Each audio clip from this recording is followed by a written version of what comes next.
Give me just a moment.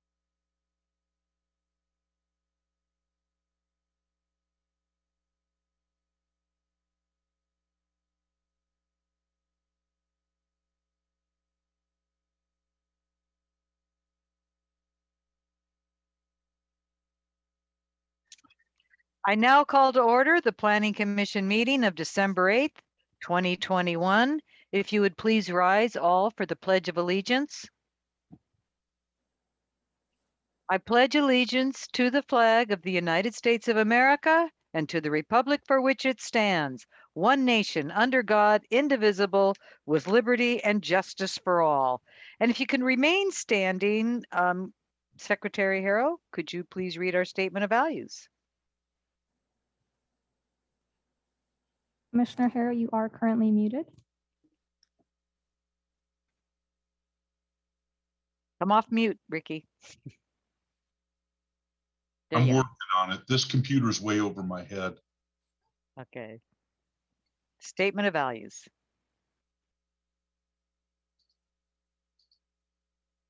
As we gather, we humbly seek blessings upon this meeting.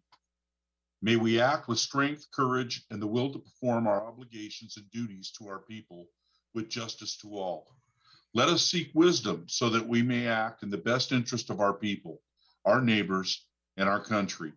All this we ask so that we may serve our community with fairness and respect, putting their needs before all. Thank you, Commissioner Harrow. You may all take a seat. And Elizabeth, if you could please call the roll.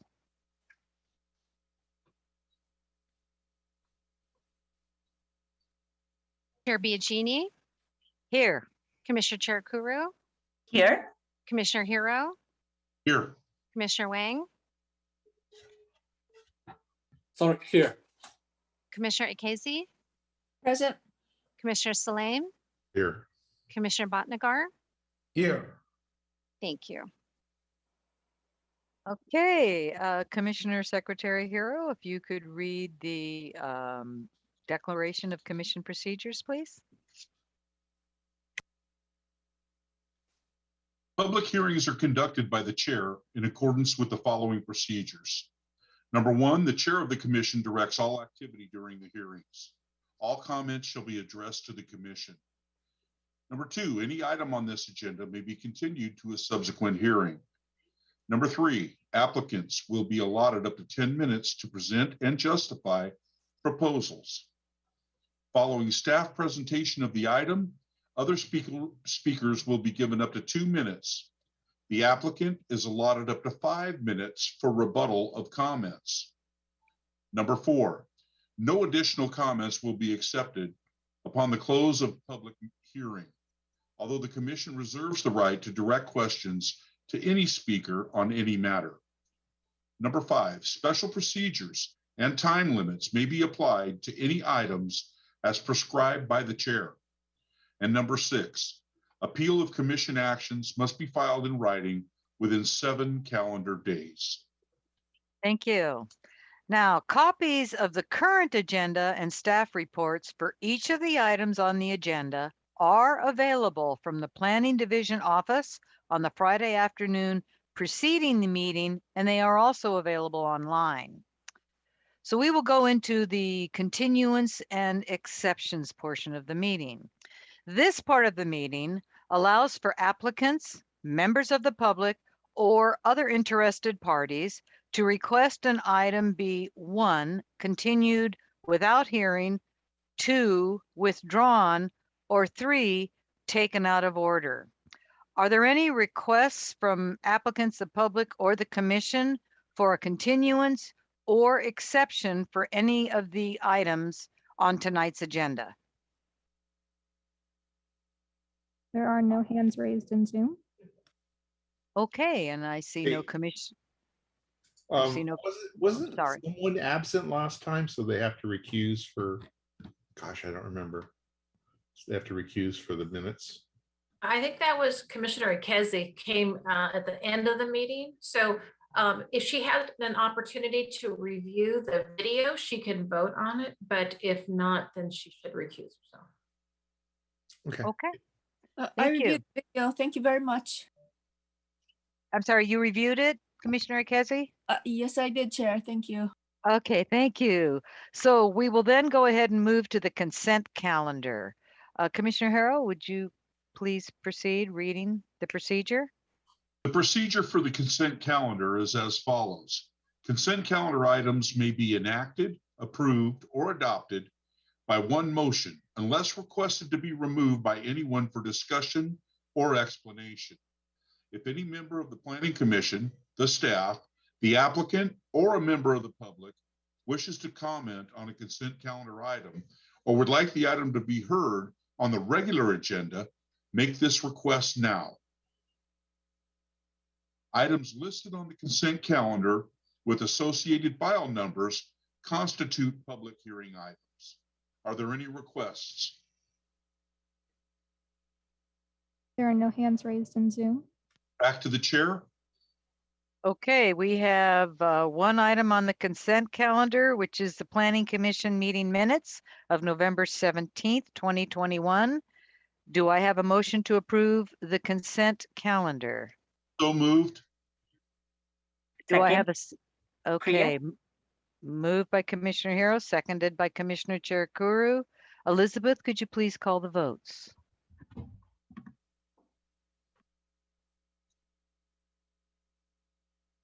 Chair Biagini, Yes. Commissioner Cherukuru, Yes. Commissioner Hero, Aye. Commissioner Wang, Yes. Commissioner Ikezi, Yes. Commissioner Salem, Yes. Commissioner Bhatnagar. Yes. Thank you. The motion passes. Thank you. So we will move directly into public presentations. This is the opportunity for anyone who would like to address the commission on items that are not on the agenda. Elizabeth, are there any members of the public that would like to briefly address the commission on any item not on the agenda?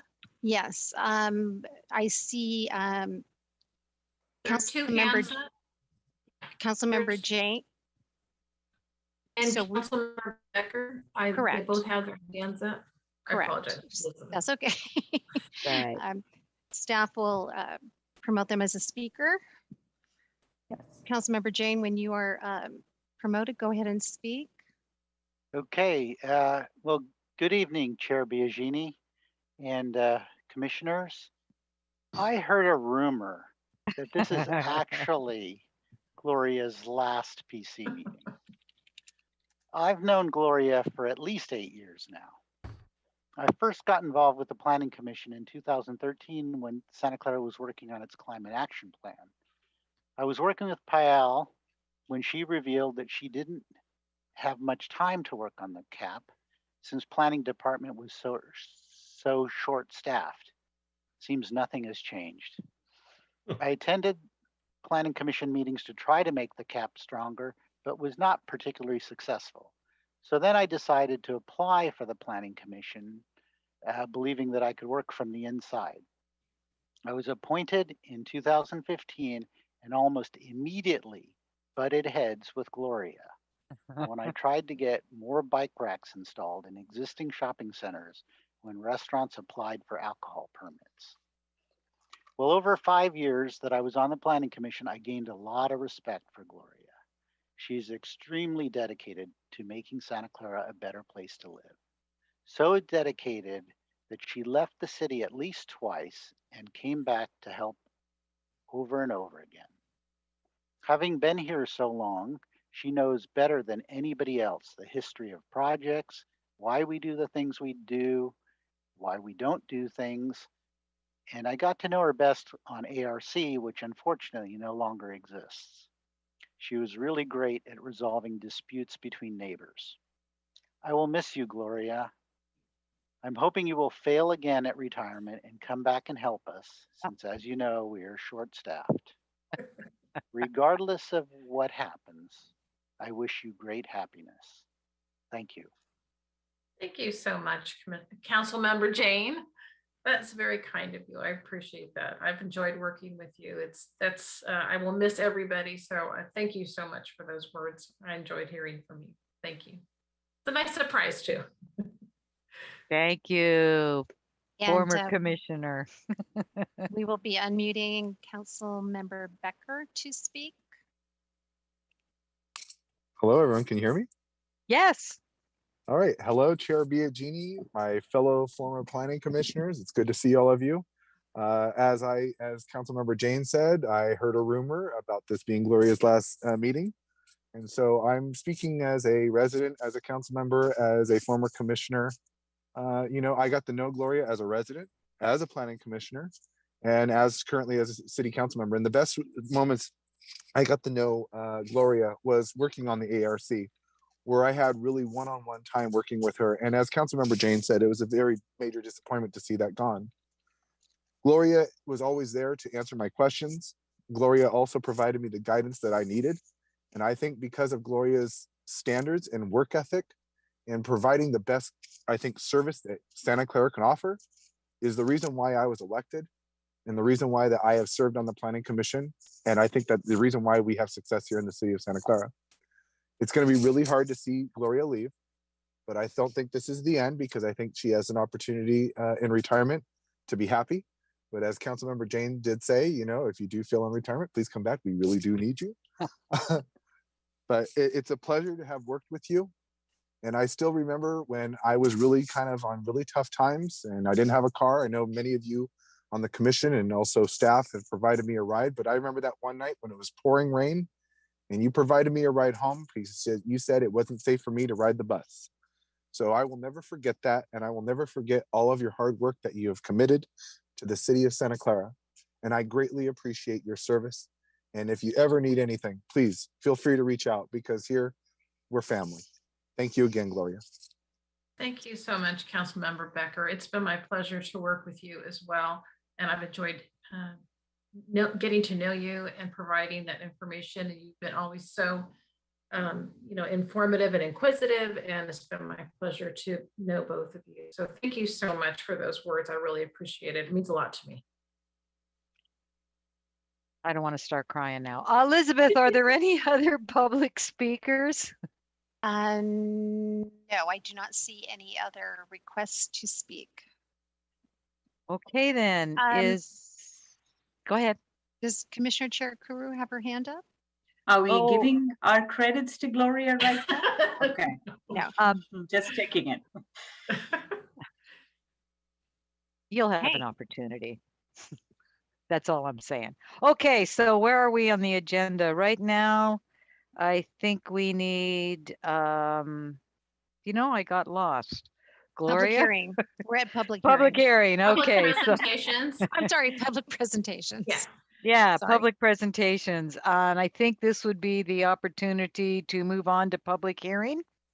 So let's see. We have one item up for public hearing, the action on use permit for Agape Playschool Learning Center to allow outdoor activity associated with the child daycare facility at 3700 Thomas Road.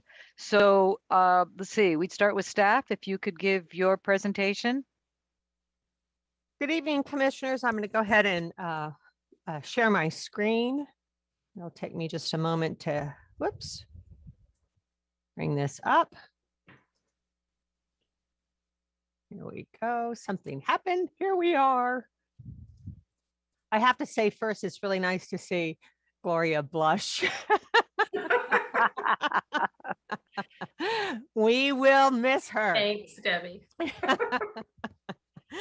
So tonight we are going back and looking at the proposed use permit application for 3700 Thomas Road. It was last heard on August 25th and continued to this evening following some requests by the planning commissioners to obtain some additional analysis, conduct initial analysis, look at measures to address some of their concerns, which we'll go through here shortly. But first, I want to kind of just rehash quickly, provide a brief overview of the project just to refamiliarize ourselves since it's been a few months. So here is the project sites on the corner of San Tomas Expressway and, Montague. after Santa Moss turns into Montague Expressway, and Thomas Road.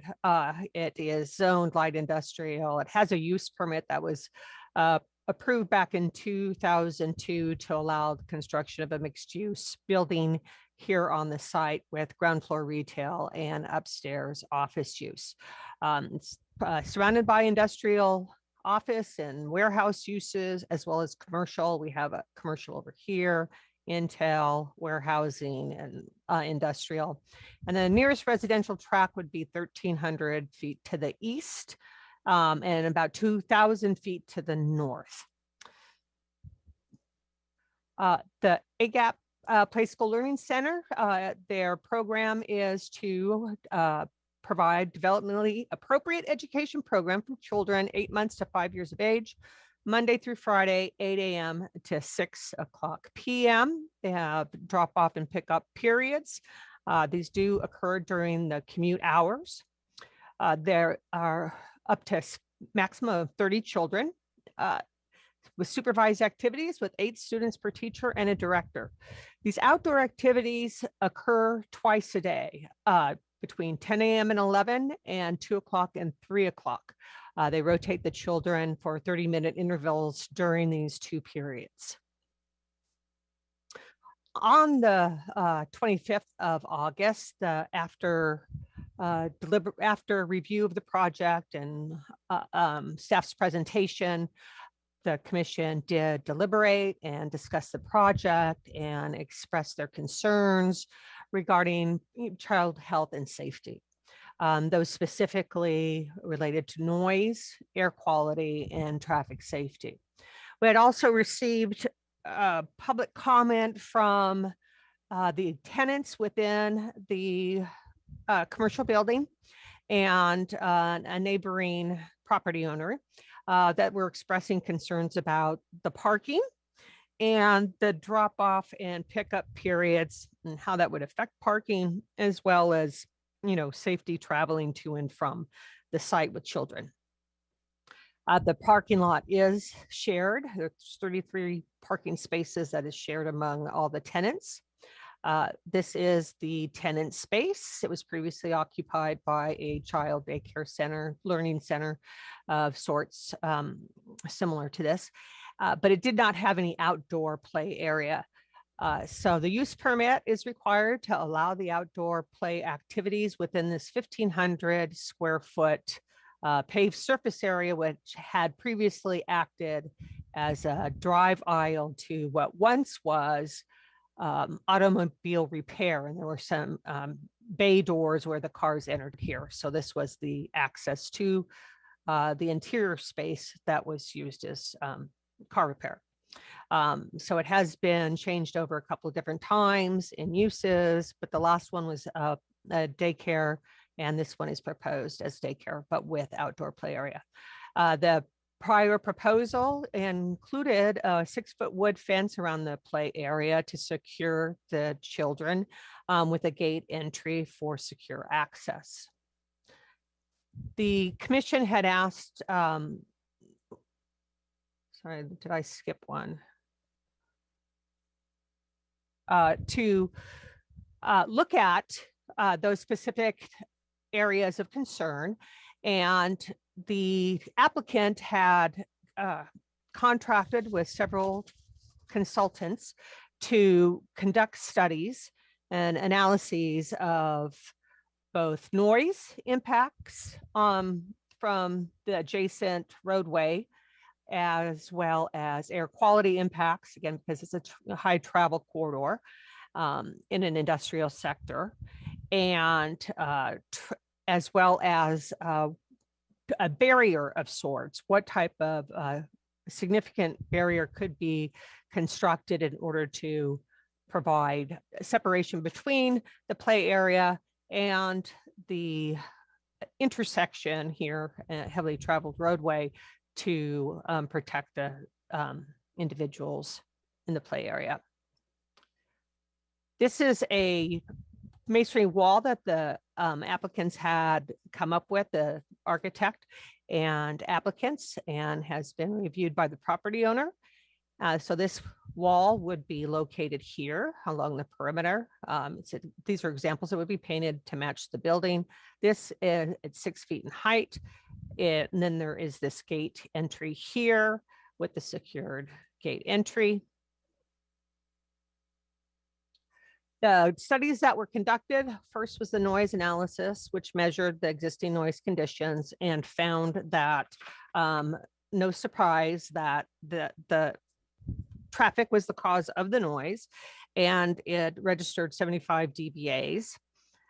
They calculated what the reduction would be with the construction of a 6-foot concrete masonry wall, and that would drop it down to 9 dBAs, which would be within the range of the general plan that is permissible for outdoor activities without mitigation. So the construction of a concrete wall would comply with the general plan policies for noise in outdoor play areas for people such as sensitive receptors to be exposed to. A health risk assessment that was to evaluate the mobile source emissions concentrations in proximity to the project site. So it's primarily, again, vehicle travel, diesel emissions, exhaust. They employed air dispersion modeling, traffic data, methodologies to quantify the mobile emissions and impacts. The conclusion of the analyses was that those did not reach the thresholds by which mitigation measures would be required. They were below those thresholds. They were using very conservative measures for time exposure, and the amount fell below the thresholds for the conservative measures. And with what the applicant is proposing for just the two 1 hour, 30-minute periods within those two interval hours, that exposure would be even far less. The traffic analysis, so the Placeworks was the environmental consultant that conducted the noise analysis and the health risk analysis. Hexagon transportation consultants prepared the traffic operations analysis, which examined site conditions and proposed operations. They provided recommendations should conditions warrant on the project site. It was also reviewed by universal structural engineers to evaluate the CMU wall, and they also provided recommendations. Those recommendations by both Hexagon and Universal Structural Engineers have been added to the project conditions of approval to be incorporated and implemented as part of the project, which we'll go through shortly. First, we'll talk about considerations. The site, as I stated, does require a use permit for the outdoor activity. It is located adjacent to a heavily traveled traffic corridor in proximity to employment companies, light and heavy industrial uses, and residential tracts. It provides a needed service to employment and residential sectors surrounding it. It incorporates, as I stated, those recommendations by Hexagon and Universal Structural Engineers. And the market will decide if the use and the location are successful. The conditions, there's other conditions as well. They're attached to the staff report, but the ones specifically that came out of the analyses and studies that were done were that we're adding that were not present in the previous Planning Commission meeting staff report are the applicant. This is P4 under planning. The applicant shall monitor parking availability, and in the event of a shortage, stagger the student pickup time for parents to pick up their children. The morning pickup time would not pose a problem in that most of the businesses at that facility, at that commercial building, are not open during the morning commute period when the pickup times occur. But there would be some, cross traffic and shared parking that could result reductions in at the time that they are being picked up. So then install signage on the project site, which is P5, adjacent to the driveway entrance, restricting those movements to right turn movements onto Thomas Road only during the AM and PM commute peak periods. Should an increase in outbound vehicle queuing become an observable issue. P6 is the 6-foot concrete masonry wall shall be designed to meet the California Building Code 2019 version and American Association of State Highway and Transportation Official specifications. And those design details and supporting calculations are to be in the construction documents for plan check and building permit issuance. So staff's recommendation adoption is to adopt the for planning commission to adopt a resolution to approve a use permit to allow activity associated with a child daycare facility at the project address subject to conditions. The consultants that mentioned are present. Actually, they're available for if you have any specific comments related to any of their studies or findings, and as well as the applicant is present, both Isidore and Edlin, and the architect is also present, Bonnie. So with that, I will close, and if you have any questions for me, I'm happy to take them. Thank you, Debbie. And I'm looking to see if we have any hands up from my fellow commissioners for questions. And we do have Commissioner Cherakuru. Thank you, Chair. Go. Thanks, Debbie. So quick clarification on the parking. So the total 33 is for the entire commercial complex of 9,000 square feet. Correct. Would the daycare come under the same commercial category? Would there be any special designation for childcare? Excuse me. It's actually childcare uses are you will in our code are less. It's 1 per classroom. So I believe there's only 2 classrooms in this in the floor plan, whereas the commercial tenants have a 1 to 200 square, for every 200 square feet of gross floor area, there's a parking requirement. Office is 1 to 300. So daycare has a lot less because there's just the way the operations are. And I've raised this as a concern even for a prior use permit, and I don't believe I attended the meeting where this particular use permit was considered. It's always been a peeve of mine that a classroom without consideration of the actual number of children and 1 per classroom seems a little more,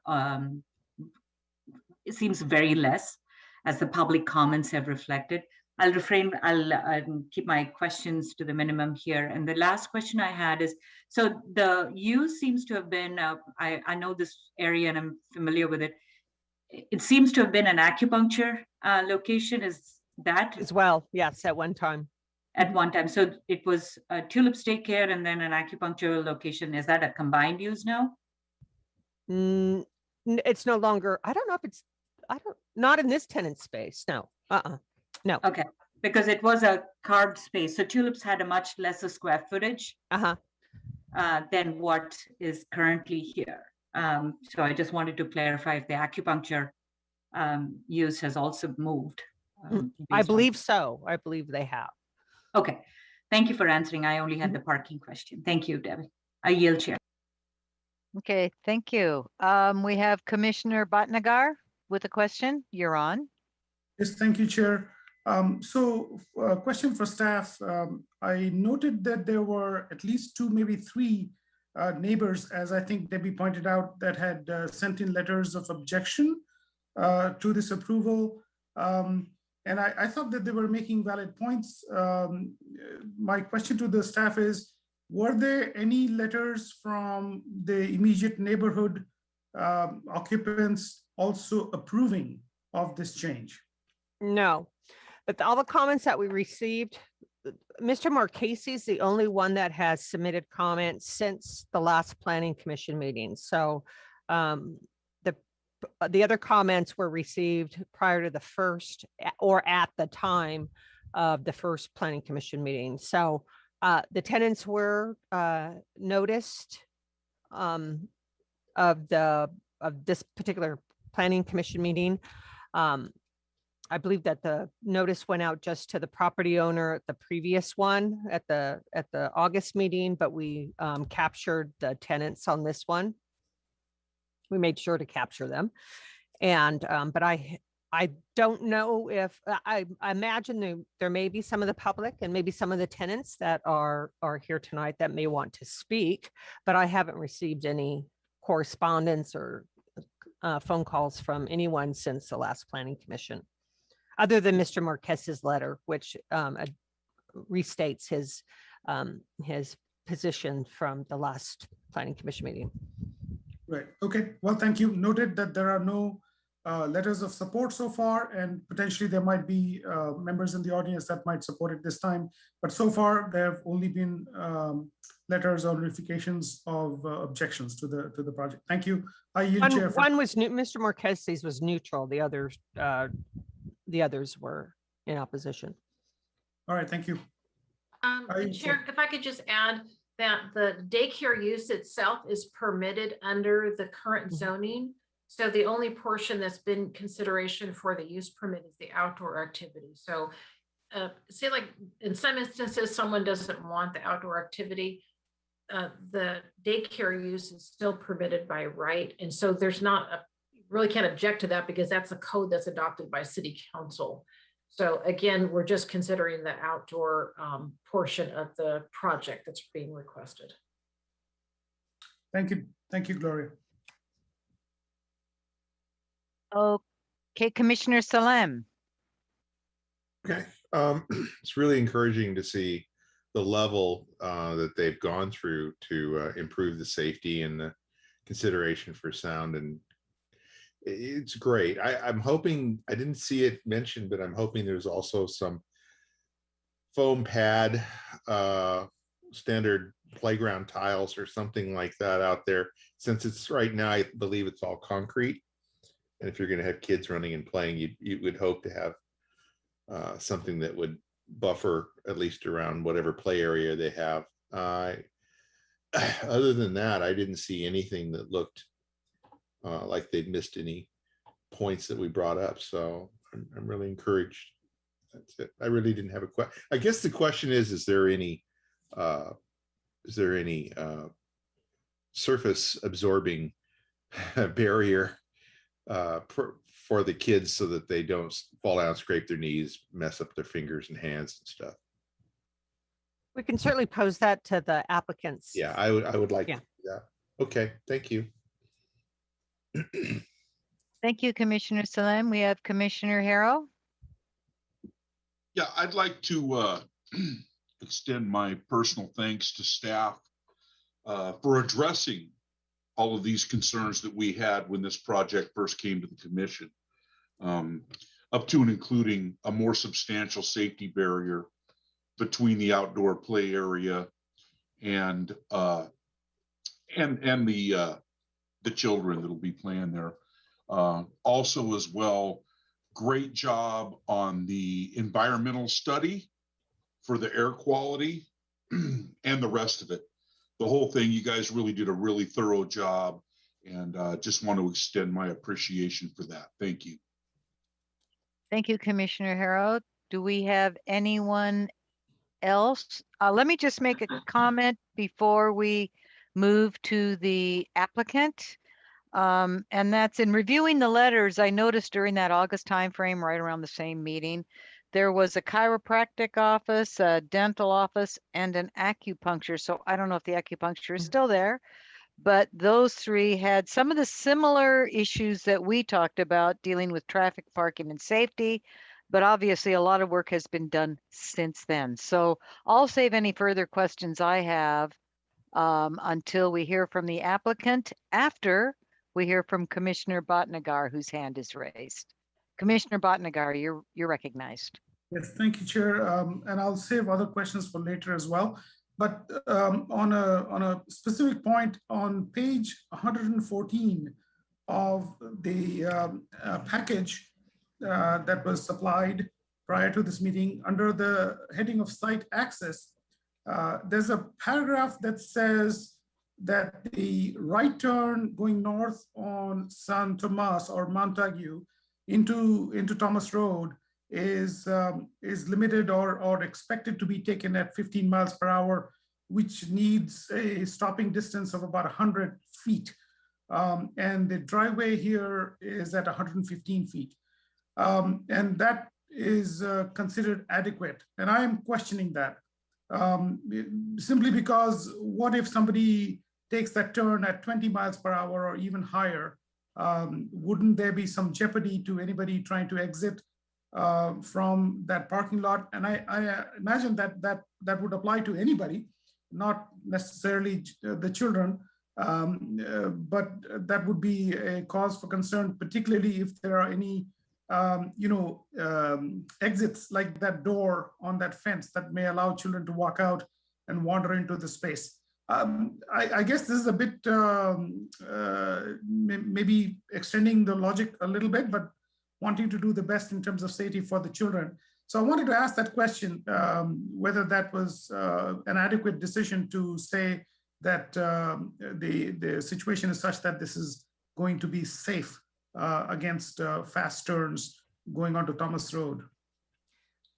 Well, I would say that this project was developed in the early 2000s, and traffic engineering there was environmental analysis that was conducted at that time. The driveway location was part of that project development at the time, and it was evaluated, and traffic engineering so traffic consultants as well as traffic engineering have looked at it. They use the standards that are adopted by state and county agencies. So, and those would be the ones that are applied. But I know since Hexagon is here, they could elaborate much better than I, since I'm not a traffic engineer. But I would imagine that all of those things have been strongly taken into consideration and designed for. Okay, thank you. We'll look forward to hearing from them. I yield, Chair. Thanks a lot. Well, thank you so much. Let's go back to Commissioner Salem. You are recognized. Thank you. I know who you are too. So I have some empirical evidence. It's not like full studies or anything. I used to work at Cisco for about 7 years and took that road to work every day and stopped at that little shopping corner to get coffee before heading into work. Every single day of most days of the week. You could never get that curve at 20 miles an hour. You couldn't barely get around that curve at 5 or 6 miles an hour. Majority of the time it was backed up because of the stoplight. So I'm less worried about the speed of the curve. I am a little worried about the blind spot that the concrete wall will create now, but that's not, I think that's a better solution for the other issues. It might be helpful for people to comment, or from the studies at least, the comment on what they think the traffic through that driveway in and out will be for the other businesses in conjunction with the daycare. Because I know it got very crowded when attempting to get in and out just for coffee. I think with the daycare, there might be certain hours where it really kind of slows to a stop for that entry and exit. The fact that you've provided a right turn only option during those hours is probably a really good mitigation. I think that will save a lot of energy for people trying to force their nose out into traffic to get out. So that's great. But anyway, it's just a comment, empirical evidence, nothing official, but many, many, many, many weeks of going in and out of that driveway never was an issue of speed. It was always an issue of crowd, of too many cars trying to come and go. Okay, thank you.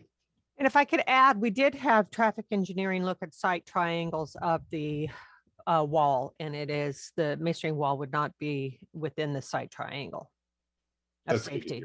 That's great. Thank you. Okay, thank you. I have a hand up from Commissioner Cherakuru.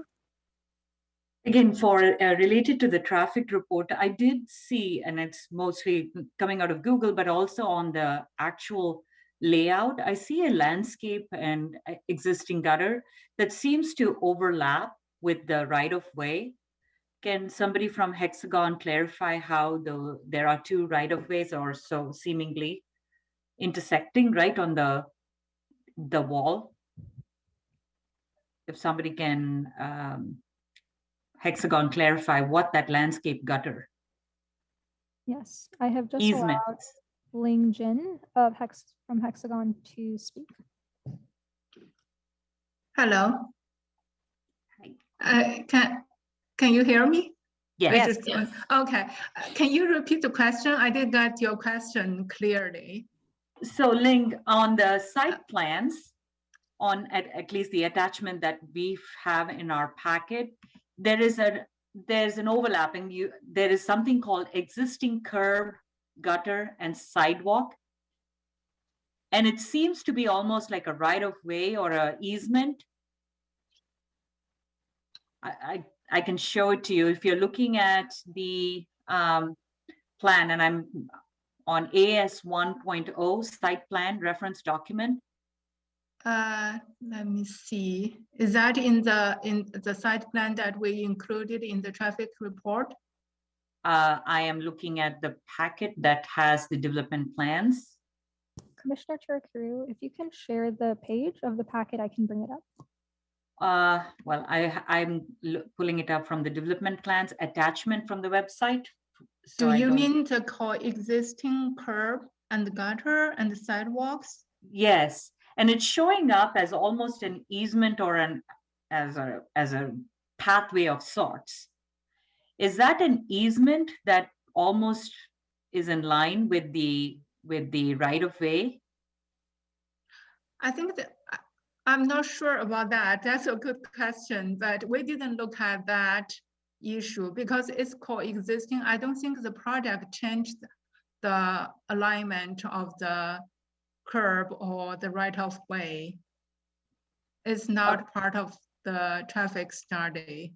Okay, because on at least street maps, there's a weird indication of another almost pathway of travel. And I was curious if that was primarily intended to be just easement, or do people actually use that?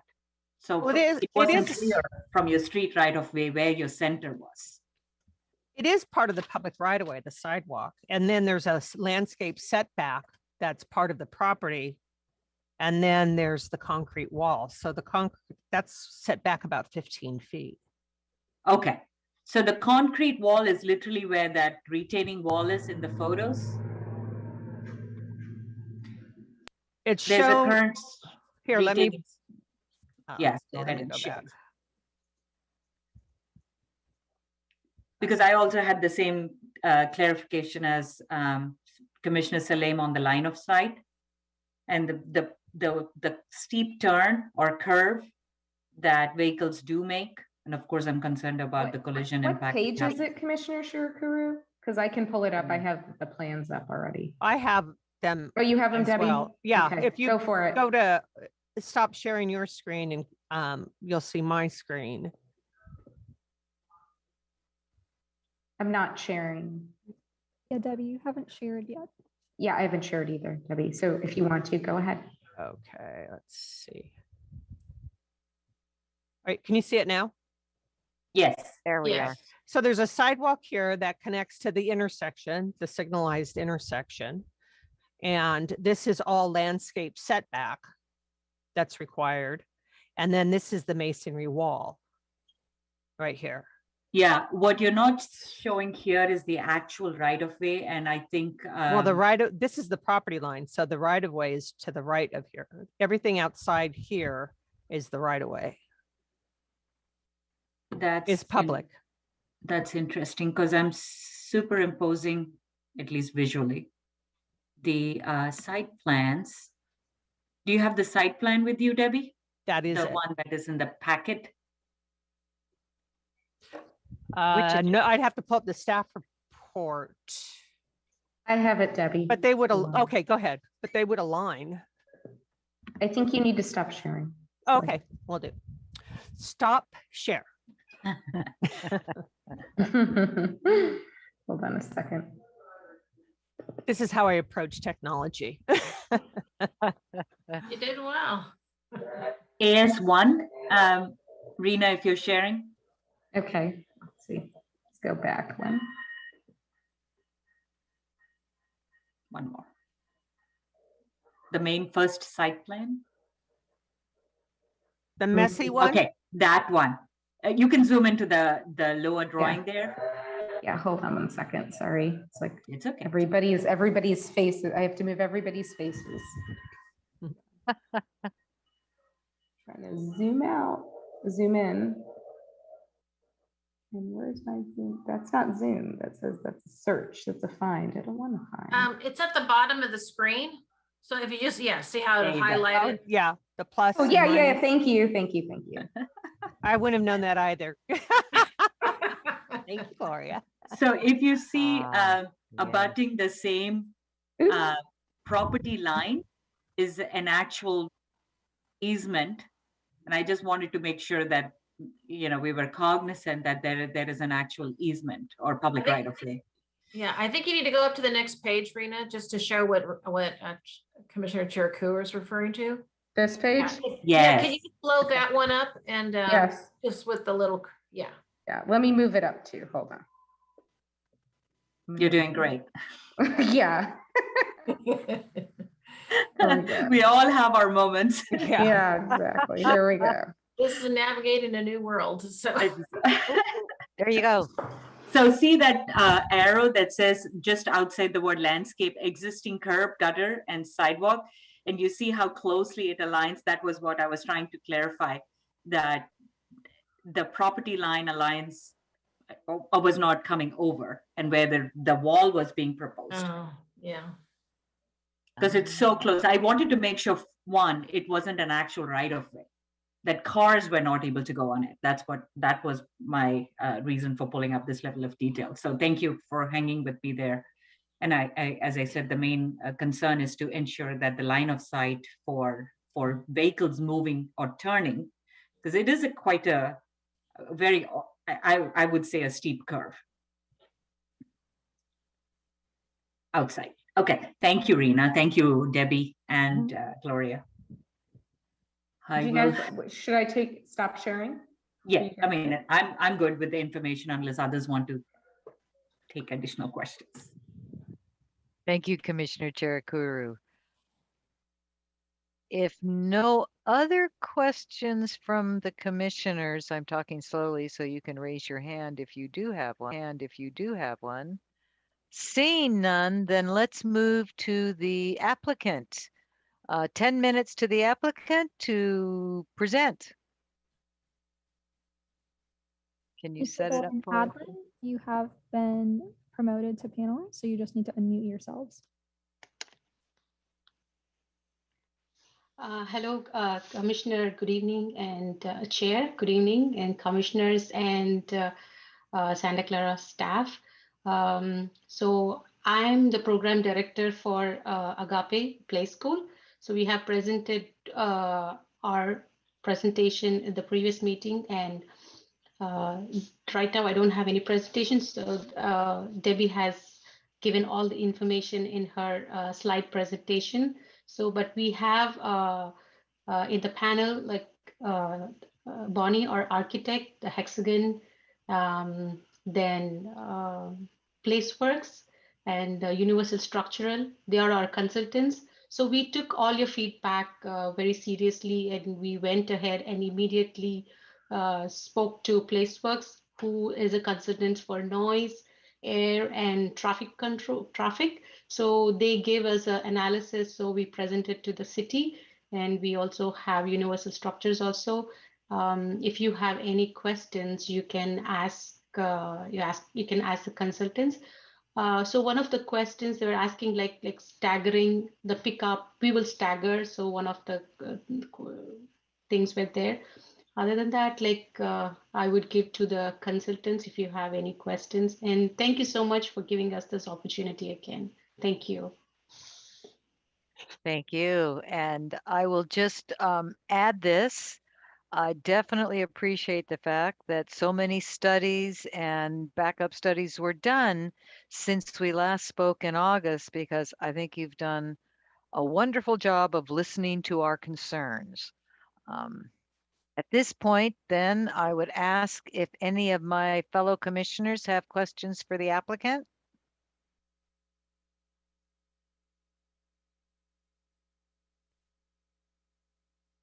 I don't, yes, Commissioner Bhatnagar, thank you.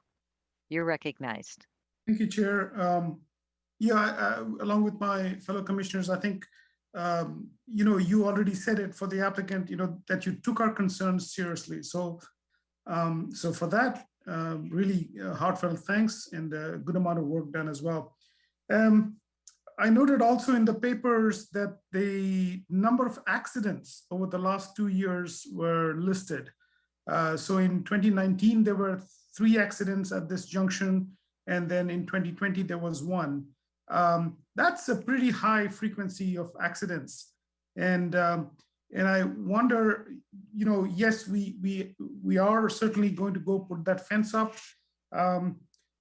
The fence is a barrier that should help, right? But we can't predict really how any particular accident will go, whether it'll be a small car or it'll be a truck, loaded truck out there.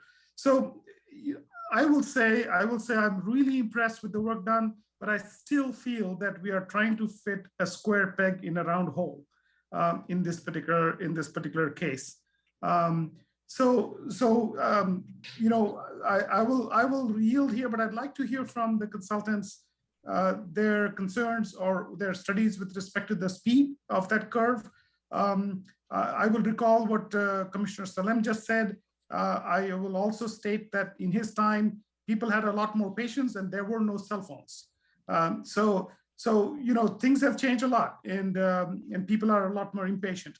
I will yield at this point. We'll wait to hear from the consultants what they feel about the safety aspects of traffic and accidents at this junction, despite the barrier wall that they're building. Thank you.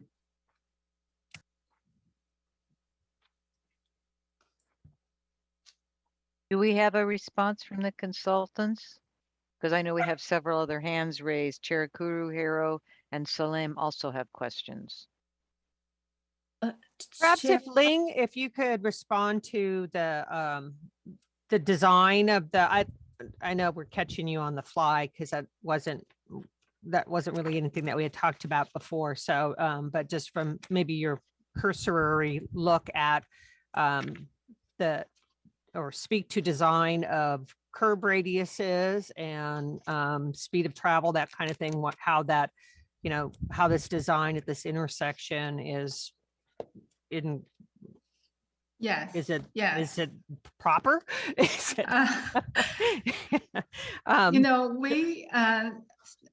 we started this based on some state or federal design policies. We follow that standard. For the right turn, based on the curb radius, I think we based on American Associate of Highway and Transportation design policy. They based on the curb radius, they gave the maximum of approximate the maximum speed when vehicle make the turns. That's we show based on the curb radius, the vehicle make the right turn at that location will reduce to 15 miles per hour.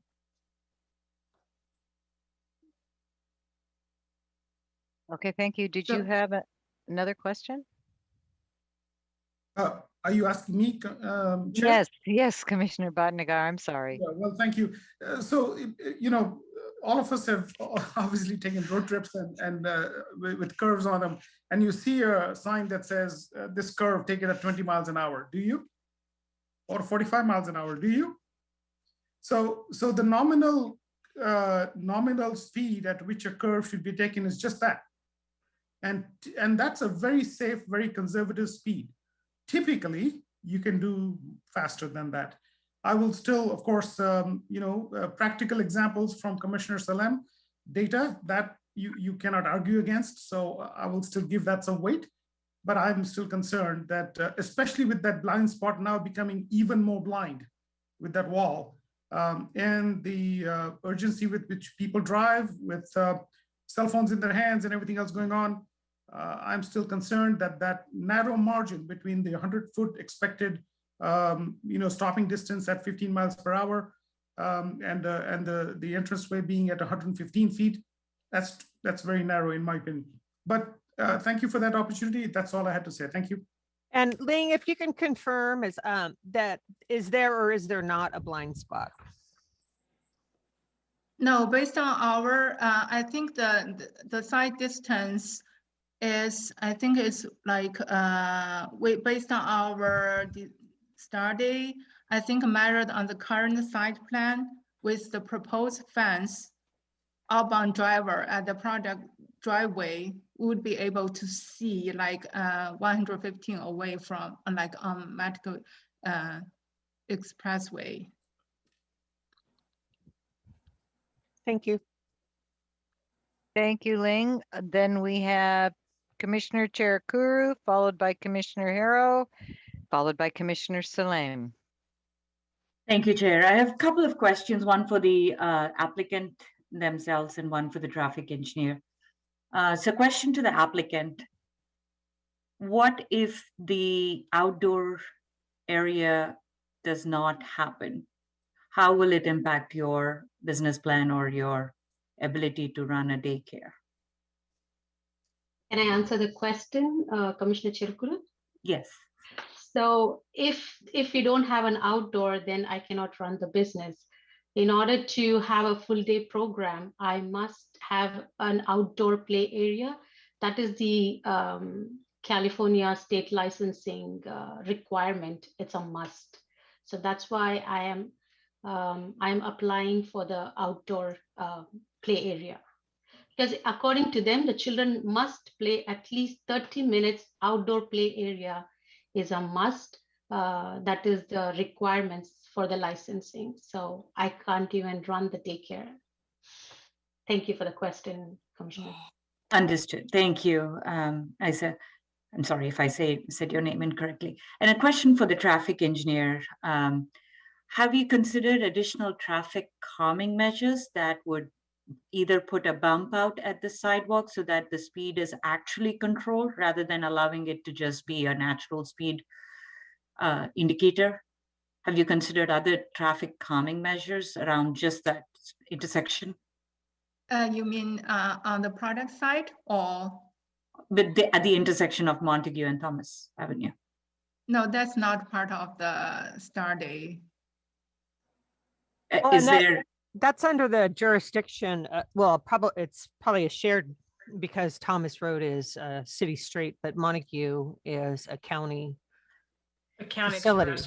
Yeah. Yeah. The reason I ask is because we have traffic calming and to reduce the actual speed of especially right turn vehicles, it's always been effective. At least I know now how effective it is when you're trying to turn into school district areas. The traffic calming is you put a bump out into the actual so that you're not making a natural curve. You actually pause and you take an actual deflection very cautiously. So I would recommend that be incorporated as a condition only because I feel that the cause for the number of accidents, especially on Santa Ma's one, has been significantly known.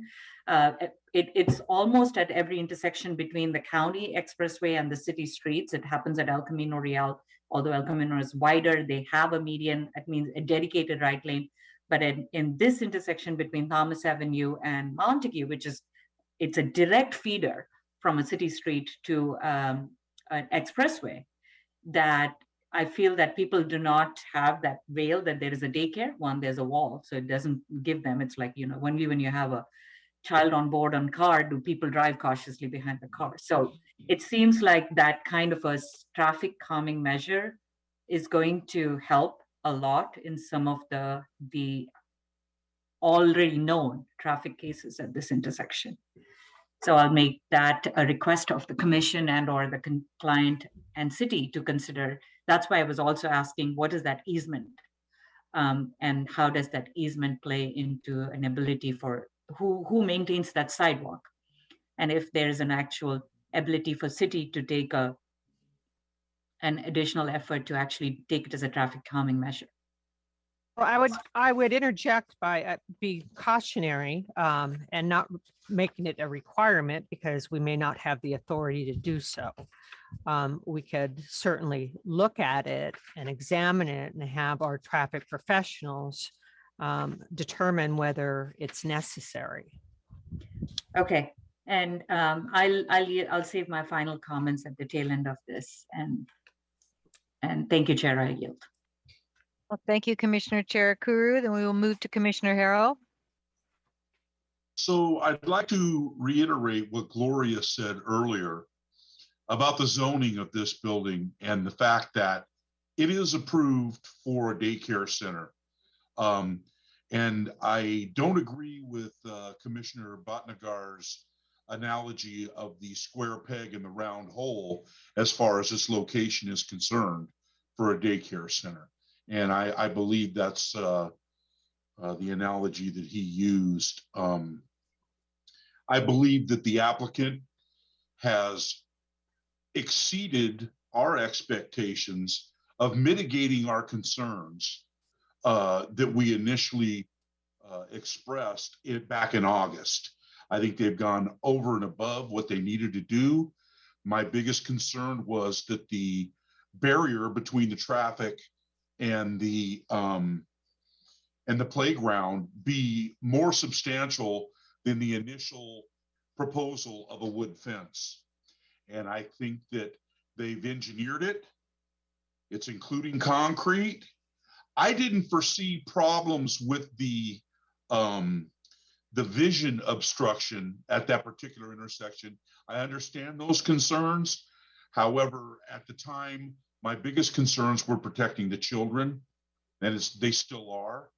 I don't want to, the last thing I'd like to see is for us to create a hazard by installing a substantial wall.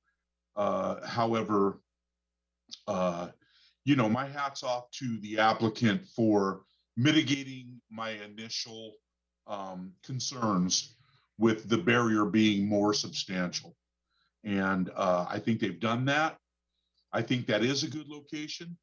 I think they've done their due diligence, and they did a fantastic job in mitigation of our concerns. That's all I've got. Thank you. Thank you, Commissioner Harrell. We have Commissioner Salem, followed by Commissioner Huang. Okay. I just wanted to reassure Commissioner Bhatnagar that my time was, I didn't commute to work with Fred and Barney. Okay. We're talking 05 to 11. It is right in the height of cell phones. So yes, cell phones were a concern, and I do agree that is a big concern when people's attentions are distracted. I think the real biggest distraction I was noticing from people was juggling their coffee, trying to get their stuff together to get back on Montague. And I do worry that, if we ever allowed a left turn, I think there would be potential for a lot of conflict in that intersection and that one spot.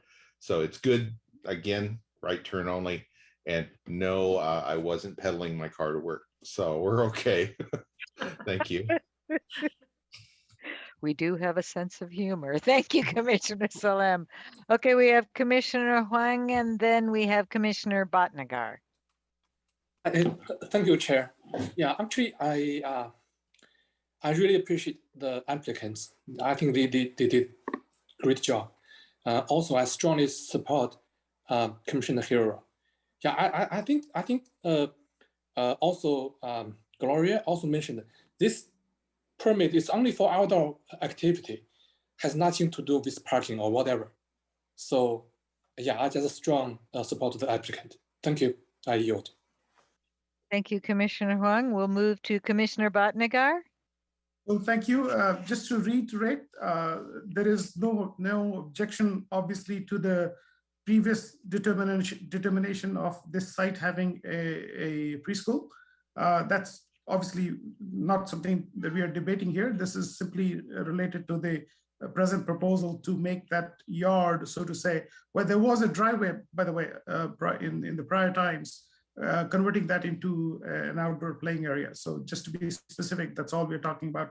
And I apologize to Commissioner Salem if I mistook the time when he made those observations on his way to work. And thank you. I think it's all in good humor. Thank you, Commissioner Bhatnagar. Do we have any other hands raised before we go to the public?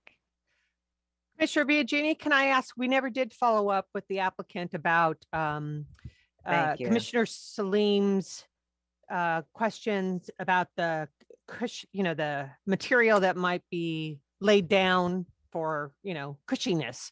That's the only word I can think of, for a play material, for a base material. Thank you so much. This is why I rely upon staff to keep me on this straight and narrow. Could the applicant please address Commissioner Salem's question?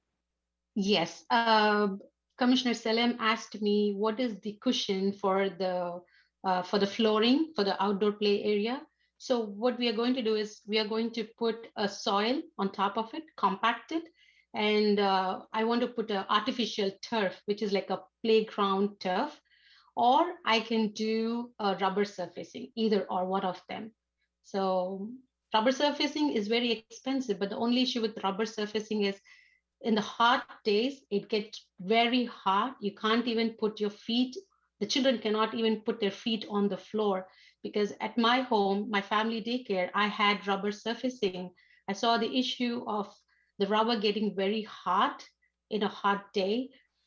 Children can't even go outside. So instead, I would lean towards the artificial turf that they put on the playground, soccer fields like that. That has little cushion and like that. Thank you. We have another question from Commissioner Salem. Yeah, it's less of a question. I was just going to offer that possibly the city Parks and Recreation could chime in and at least offer some ideas, because we do that quite consistently for the play areas in the various parks. City, Central Park and so forth has exactly that consideration for the play areas, the cushioned rubber surface, and it doesn't get too hot. But either way, I think her approach of the artificial turf or compacted dirt is perfect. That's all I was looking for. Just not concrete, not asphalt. That makes it everything pretty dangerous for little kids and a lot of fun time running around. Thank you. Sounds like you've had experience with that, Lance. All right. Thank you, Commissioner Salem. Do we have any? I want to make sure if there's any other unanswered questions, please speak up. Chair, I've been trying to raise my hand. I don't know, my getting ignored. I'm sorry. I like to ask. I'm trying to understand the Universal Structural Engineers report. So that barrier, I see that the design is very solid. It has like an anchor and really deep into the ground. So what kind of impact is this supposed to stop? I mean, like what kind of vehicle and how many, what kind of speed, and if a car or a truck collides into that wall, what happens? This is Kevin O'Keefe. There we go. I can Go ahead. answer that question. I'm with Universal Structural Engineers. Okay. We looked at the wall two ways. One is per the California Building Code, and it requires us to put 6,000 pounds of force on the wall. The building code doesn't address how fast the car is going.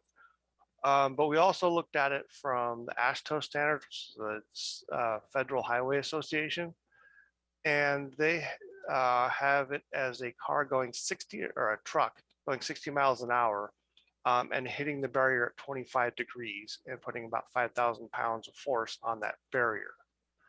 So that's what we would design it for. Now, 60 miles an hour exceeds the speed limit on Montague, but you never know with people. So that's the answer to your question. Oh, thank you. So withstand means that the wall will stay in place. It's not going to fall on the kids. No, it'll take that force, and most likely what'll happen is the front of the vehicle will be severely damaged. It might damage some of the blocks of masonry, and that might have to be replaced, but I don't see a car pass or any kind of vehicle passing all the way through or knocking the fence over. They'll have a wide or stable foundation to take that, and the wall will be substantial enough to take that impact. Understand. Thanks a lot. Thank you, Kevin. And Commissioner Kezi, my apologies. I'm not seeing your hand going up. No, I don't know what's happening. I don't understand. Yep, I don't see the button. Sometimes I see the button. I press it. Commissioner Akazi, I sometimes have that. I just had that same problem actually. when I Oh, was sharing really? the Screen. Okay. Well, it's just that you try taking your cursor and moving it to the bottom of the screen, bottom of and the does the screen. toolbar then populates? Oh, okay. Thank you. I'm gonna try. All right, but not right Give now. it- I'm done. Thank you. Okay. Thank you, Commissioner Kezi. Well, you do like you did this time if somehow or another it doesn't show up. Any other questions? Then I think this would be a good time to, Commissioner Botnagar did just raise his hand. Commissioner Bhatnagar. Well, thank you, Chair. Looks like there are no end to questions today. But I did want to ask, has the applicant considered any other location for their venture that might be more appropriate, and also might offer them more space for growth in the future? I just want to ask that question, and they can answer how they please. Thank you. Can you come again with a question, please? I think he's asking, well, Commissioner Bhatnagar, I don't want to speak for you. Can you repeat the question for her?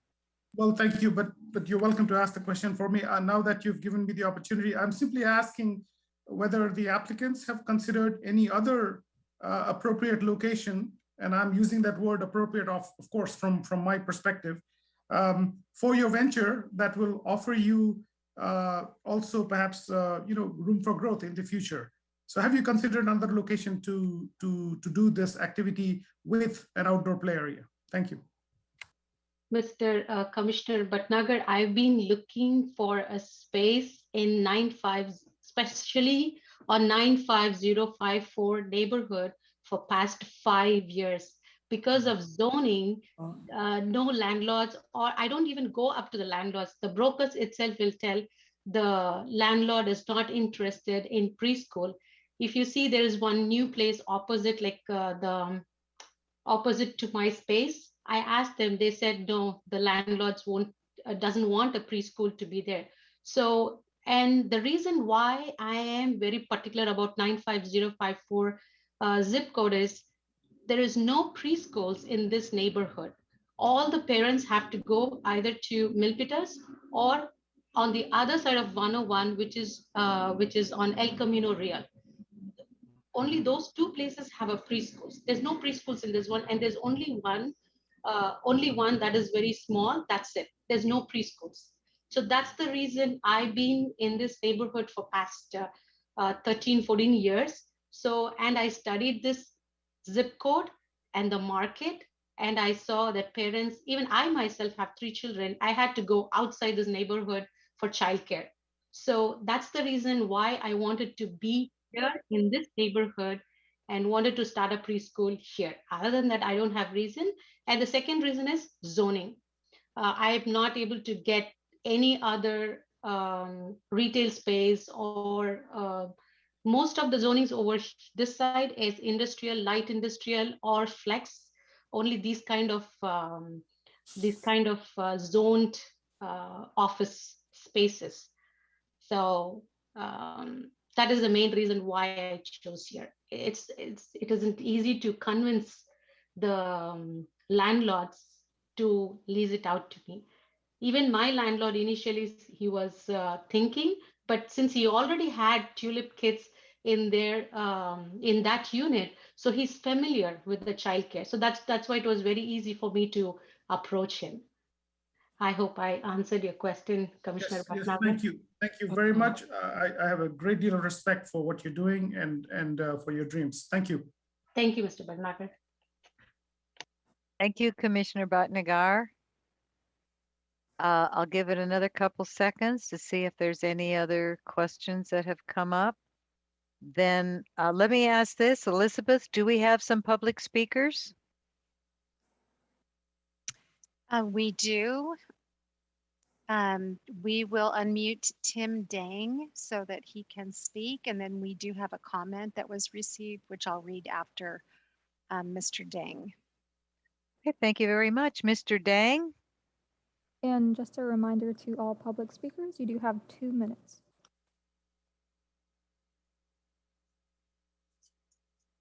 Good evening. Good I've been here, yeah, I'm one of the original tenants in this building. I own a dental practice upstairs. I've been there for 16 years. So I'm very familiar with a lot of the things happening there. So one of the common concerns I've heard so far from all the commissioners is about the risk of cars making a right turn into Thomas Road and potentially run into this playground. And that's also one of my biggest concerns.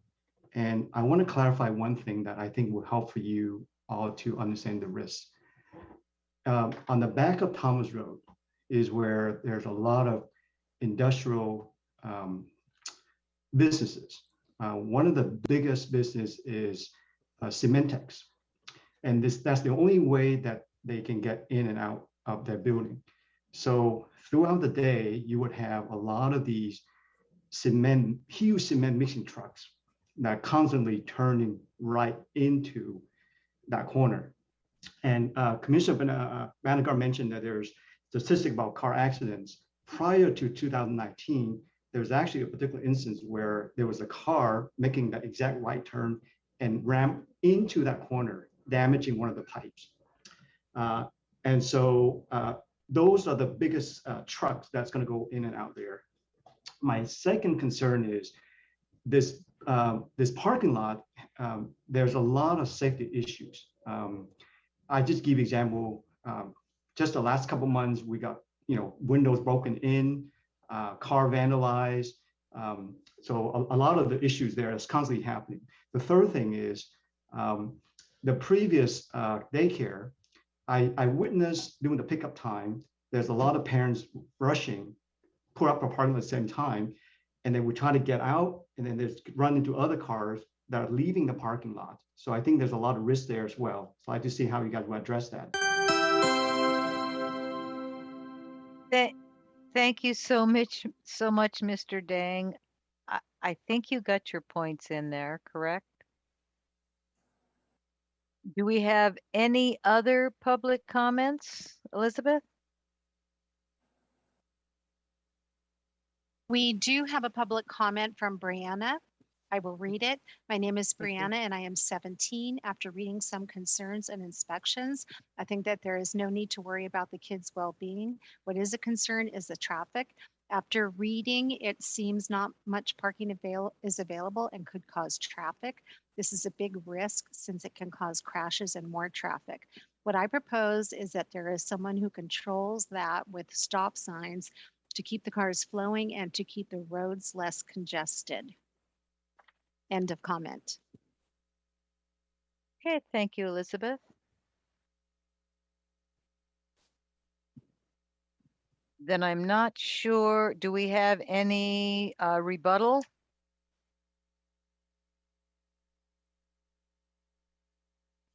Hearing none, then I would entertain a motion to close the public. Chair Kevin O'Keefe, the structural engineer, is here to provide. Yeah, I just have one comment about, like, I know I'm familiar with the cement trucks in that area. I'm not really worried about them making a right-hand turn because this wall will easily stop that. They can't make a right-hand turn going that fast. The bigger concern is somebody coming in the opposite direction, speeding, veering, and hitting the wall almost head on. But that's what we're designing for, is the more extreme case than just a cement truck making a right-hand turn and possibly hitting the wall. That's not an issue. Thank you, Kevin.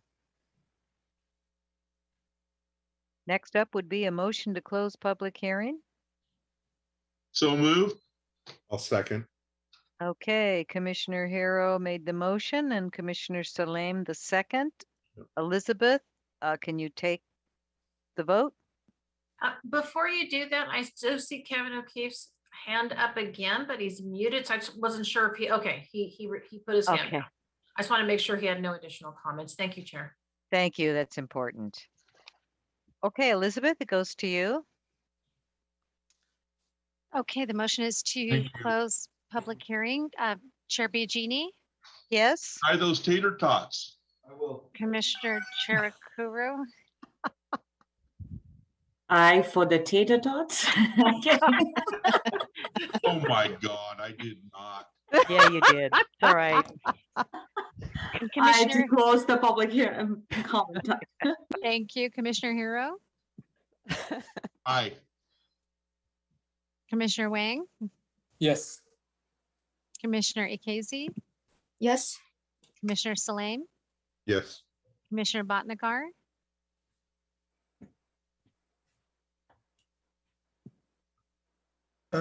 Just to clarify, this is to close the public hearing? this is to close Yes. public hearing, correct? Yes. Aye then, thank you. Thank you, the motion passes. Thank you, Elizabeth. This would be the point then for discussion amongst the commissioners. I think there's a little lag on my computer. Anyway, I see Commissioner Cherakuru with her hand up. Thank you, Chair. And this was a good discussion. Usually I have, a clear line of my decision drivers. This one, I am a little torn. I do have the understanding of that it meets most of, in fact, all of the requirements, and I completely acknowledge the hard effort and the ability of the applicant to go above and beyond what would have been nominally required of an application of this sorts. So I give, and I'm hoping that, the decision is there for the applicant to understand and run with the business and meet all the goals. However, when it comes to me as a parent and me with my 3-year-old, that's the veil I'm using right now. And I have my concerns when it comes to, will I keep my child here? And I will, speak on that front when I'm taking my vote will be a no. Not because I have anything against the project, and I'm fully acknowledging, understanding of the need. City of Santa Clara is always looking for daycare resources, much more needed in the pandemic times that we all are in, and in a hybrid working environment into the future. I completely understand the need. Again, the veil that I have right now is from a noise impact, from a potential accident, potential impact as a parent. Personally, if I cannot choose this, I'm wary of saying it's not my child, but somebody else can go here. So that's my I can't say it's more of a repercussion. I have read all the feedback and comments, but I know this location much more as well. And so with that, my vote will be no for the outdoor activities. Thank you, Chair. Thank you, Commissioner Cherakuru. Commissioner Salem. Okay, so I think I really do have a great heartfelt sensation for the emotions going through Commissioner Cherakuru. I would personally feel a little apprehensive about having my kids there in that specific location. But contrary, on the other side of the coin, literally, I believe that the applicant has demonstrated a genuine concern for the safety, welfare of the kids, and has gone farther than I imagined they would in the amount of time that they've had to address all of the issues that we've come up with and concerns that we had, specifically the noise. I do see that it might be an issue, but if I'm going to trust the experts, which I will, the reduction of the noise down below 10 decibel level is really, it's amazing. And the wall will help a lot. It will block any surging traffic or crash situation. My only remaining concern would be the drop-off congestion that it's going to have, but that's been addressed by staggering. I tried to see if there was anything still left on the list of things that we objected to that haven't been addressed. And every single one of them has had an address, not perfectly in some cases, but has been addressed. So to encourage the daycare center availability, I actually would like to support this. Perhaps I wouldn't have before hearing the presentation, but I do at this point feel that the benefit to the neighborhood is much higher than even the emotional risk that it sounds like it instills. So I'm going to be a supporter of this. Thank you. Thank you, Commissioner Salem. We will move to Commissioner Harrow. Thank you, Chair. I believe that the applicant has gone over and beyond. And the one thing that I'd like to say as far as the safety of the children that'll be playing in the outdoor use area, listening to the engineering company that engineered that wall and the amount of impact that it would take, I think to myself, I highly doubt. I mean, it made me think that there's no way a speeding car is going to come through that wall. It's just not going to happen. And then listening to Commissioner Salem speak about the speed at which cars travel around that corner. And I know that's not the biggest concern, how fast they're going when they go around the corner. The biggest concern is how fast is traffic traveling on San Tomas. People in a hurry, people late for work, whatever the case may be, speeding is more of a concern than the cars turning that corner, because you can only go so fast around that corner. But cars out on San Tomas wide open can travel in excess of 60 miles an hour. And I know it happens all the time because I live right off of San Tomas and El Camino.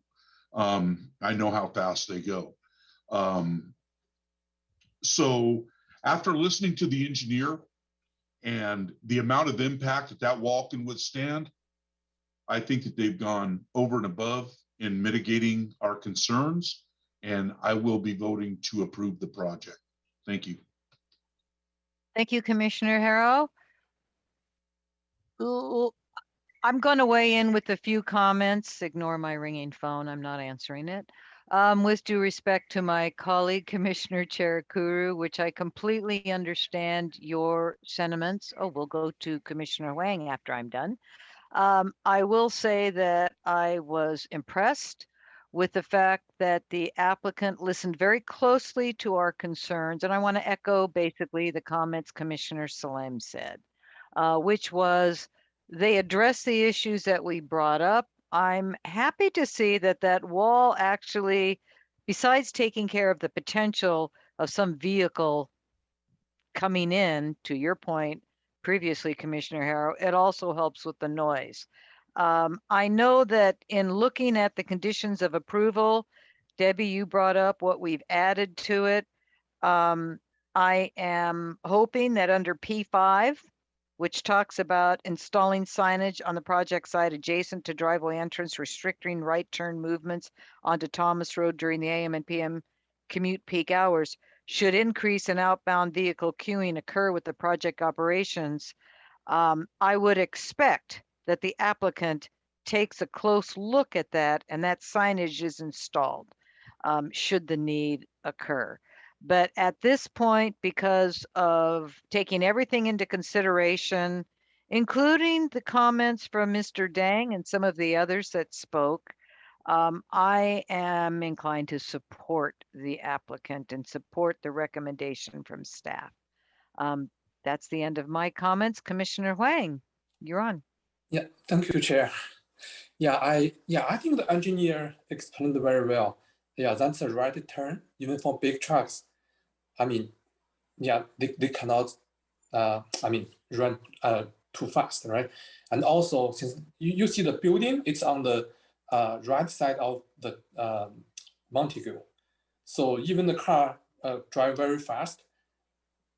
From the Montague, they hit the building first, not the wall, right? Not the outdoor activity area. So I do support the applicants for this project. Thank you, Chair. Thank you very much, Commissioner Huang. Do we have any other comments, questions, discussion between the commissioners? Oh, Chair, I was unable to raise my hand again. This is There you go. You're on. Thank you. I echo most of the commissioners. I think the applicant followed all our requests, and I think it's only fair that that this project should be approved after the efforts that they put in and the way they've listened to our concerns. Thank you. Thank you, Commissioner Ikezi. I see no other hands raised. Then I would entertain a motion. I think we're at that point now. Call for the question. Okay, well, I think we can I'll just go second ahead. the motion that is obvious, is implied. The motion implied is, well, let's. Okay, so if you're. I in support, understand then you, can- Commissioner Harrow, but I think what we want to do. Approve. Or just move the staff recommendation. Yes. Is that what you want to approve, the staff recommendation? Motion to approve staff's recommendation.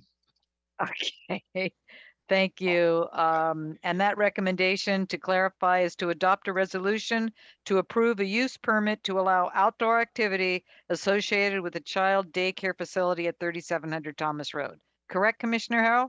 That's correct. Okay, and we have a second from Commissioner Salem. Did I get that right? I see a thumbs up. We did. Then Elizabeth, if you could take the vote. Okay, the motion is to approve staff recommendation. Chair Biagini, Yes. Commissioner Cherukuru, No. Commissioner Hero, Yes. Commissioner Wang, Yes. Commissioner Ikezi, Yes. Commissioner Salem, Yes. Commissioner Bhatnagar. No. The motion passes 5-2. Okay. Thank you, everything. I think that was a good discussion. At this point, we will move to reports of the commission, board liaison, and committee. First up, we have announcements. And at this point, I am going to take the privilege of the chair and request that we open up, let me make a quick look-see here under attendees, that we allow for a previous chair of the Planning Commission, our city historian, to make some comments. Elizabeth, can you bring her on live for us? Yes, the city historian has been moved as a panelist and can go ahead and speak. You're on, Lori.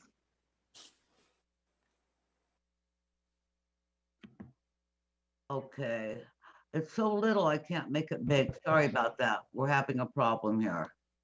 That's okay. We can hear you loud and clear. That's good. Okay, you can hear there. There you are.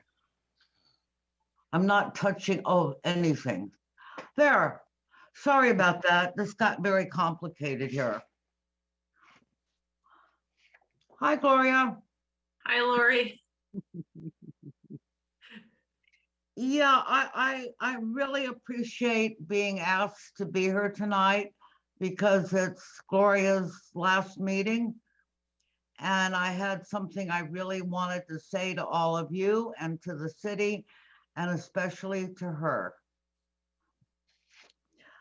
I've known Gloria since her first day at work in May 1999, a long time ago. With credentials in both urban planning and historic preservation planning, Gloria qualified as both a planner and a preservation planner and was specifically hired as the city's historic resources coordinator. Among her duties, she was assigned to be the staff liaison for the Historic and Landmarks Commission. And for years, HLC benefited by her staff reports, which never before or after have been so inclusive and so detailed. We owe her a tremendous amount during those years. Following the HLC years, she became the staff liaison for the Planning Commission. And the planning commissioners now benefited from her expertise. This role she has held till tonight, her last planning commission meeting. And I'm reading this because otherwise I'm going to cry if I don't look at my paper. And I want you all to know that Gloria has done far more than being a commission staff liaison, far, far more. Throughout the years, she has played a crucial part in the implementation of many, many city assignments that required hundreds of additional hours of work on her report. These have included things like overseeing all of the city's Mills Act contracts, and that requires yearly inspection of every single property to ensure that the homeowner has been performing the work they were required to do. It's a highly time-consuming task. And then she's done multi-year specific projects, not just 1 year, 2, and sometimes 3 on one project, in addition to all of her assigned city jobs. These included things like the restoration of the Berryessa adobe.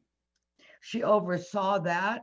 She not only oversaw that, which took a couple years, down there daily, working with the contractors, making sure it fit exactly how the adobe was supposed to be restored, and researching how it was supposed to be restored, and then putting on the best opening celebration this city has ever seen, which now added Party Planner Supreme to her repertoire. Because of that, she had to literally work with descendants of the Berryessa family from all over the state, coordinating their schedules to get them all here, making it all work right for them, making sure the right dignitaries were invited, and then making sure that everything was set up. The food was ordered, the wine was ordered, and this went on all day.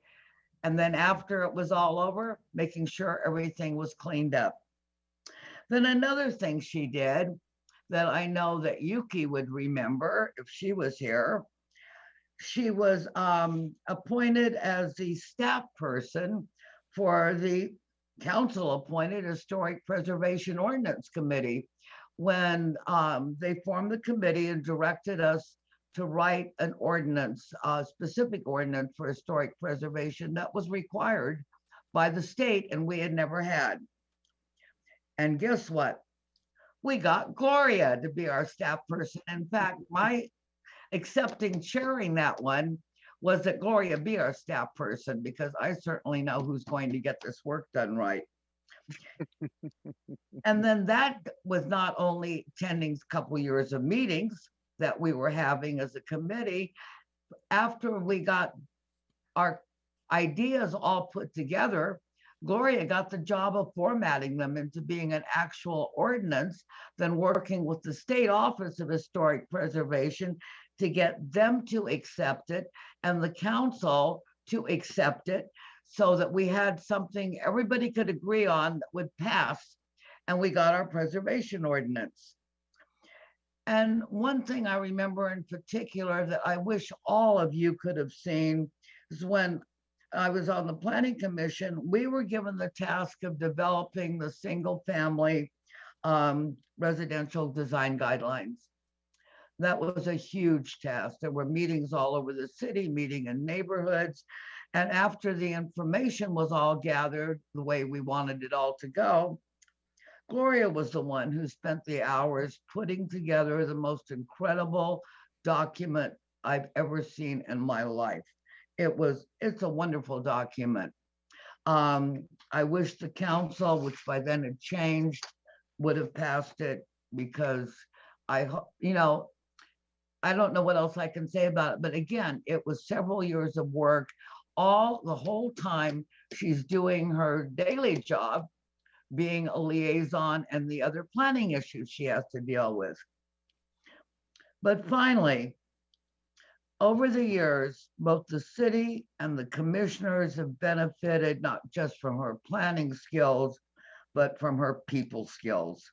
Because along with her in-depth knowledge of urban and preservation planning, Gloria has had that increasingly rare belief in government that an important part of her job was to help the public and to help guide applicants through the complex process that their projects could entail. With the exception of Jeff Goodfellow, she has had the patience like few in the department to work with the public and demystify the planning process to confused and concerned citizens. And Gloria, you stand on the top of the podium with Jeff in my mind. At the end of the month when she retires, she will take with her the institutional knowledge of how the city has developed in the last 2 decades into what it is today. Gloria Shara, I have been honored to know you and to work with you all these years. You are replaceable and you will be sorely missed. Thank you. This is why you're our city historian, Gloria. Isn't she? Lori is just amazing. So I'm so proud to call her my friend and my long-term partner in crime with historic preservation. The two of us are very passionate about historic preservation. And Lori has been a tremendous influence and guidance for me. I learned so much from her and her infinite and knowledge about Santa Clara, which I still rely on her to this day to assist me with because, and she just does an amazing job on DPR forms and getting those projects over the finish line. So she is an amazing person.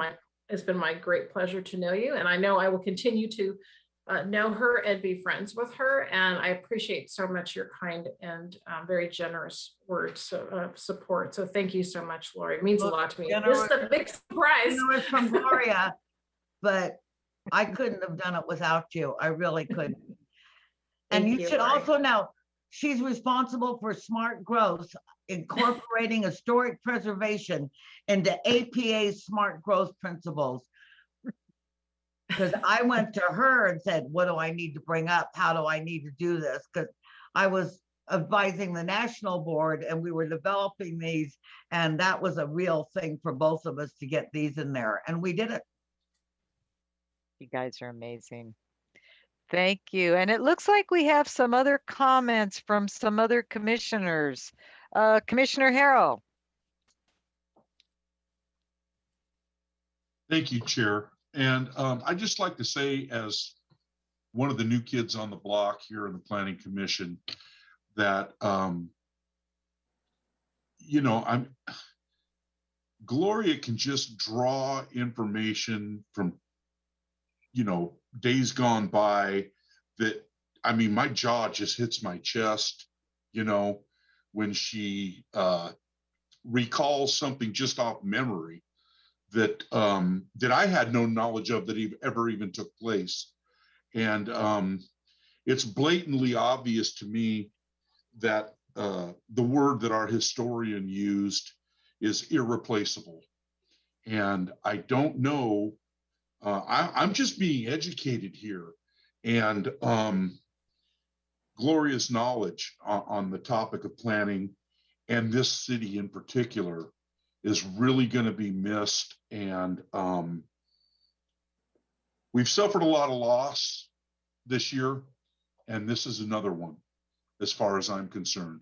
You will be greatly missed, Gloria. Thank you for your service. Thank you, Commissioner Harrell. Oh, we still have more. Very kind of you. Thank you. We still have plenty more, Gloria. We're not done yet. Commissioner Charakuru. I thought I was going to get out of her quietly with no one. Get a tissue, Gloria. Hi, Priya. Hi. I I don't even know where to start. Gloria was my first go-to people about 8 years ago, plus when I joined the Historic Landmarks Commission. And my only hope was when Dana Peak from my county said, "Oh, I know Gloria. She and I worked together on the Historic Preservation Ordinance together." And it was such a relief to know the familiarity that came between county and city and as partners. And I have, at least I joined the tail end of the Historic Preservation Ordinance implementation.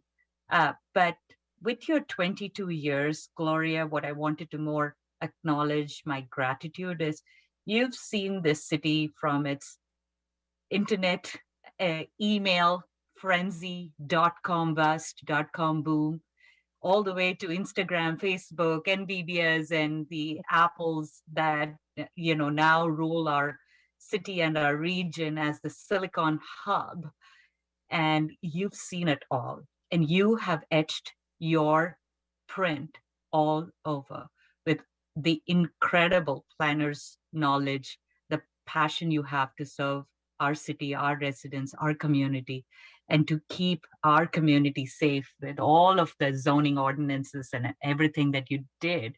I think you've put an incredible mark, and we should, all the way to related, probably have a Gloria Street or a building named after you, just to acknowledge all the contributions with all the specific plans, all the massive rehauls on our industrial footprints that are now thriving with mixed uses, in addition to setting our standards so high that we won several awards with the state. So I cannot thank you enough for your 22 years of almost, undemanding passion that you have given to us. And so thank you very much, Gloria, for everything you've done for us.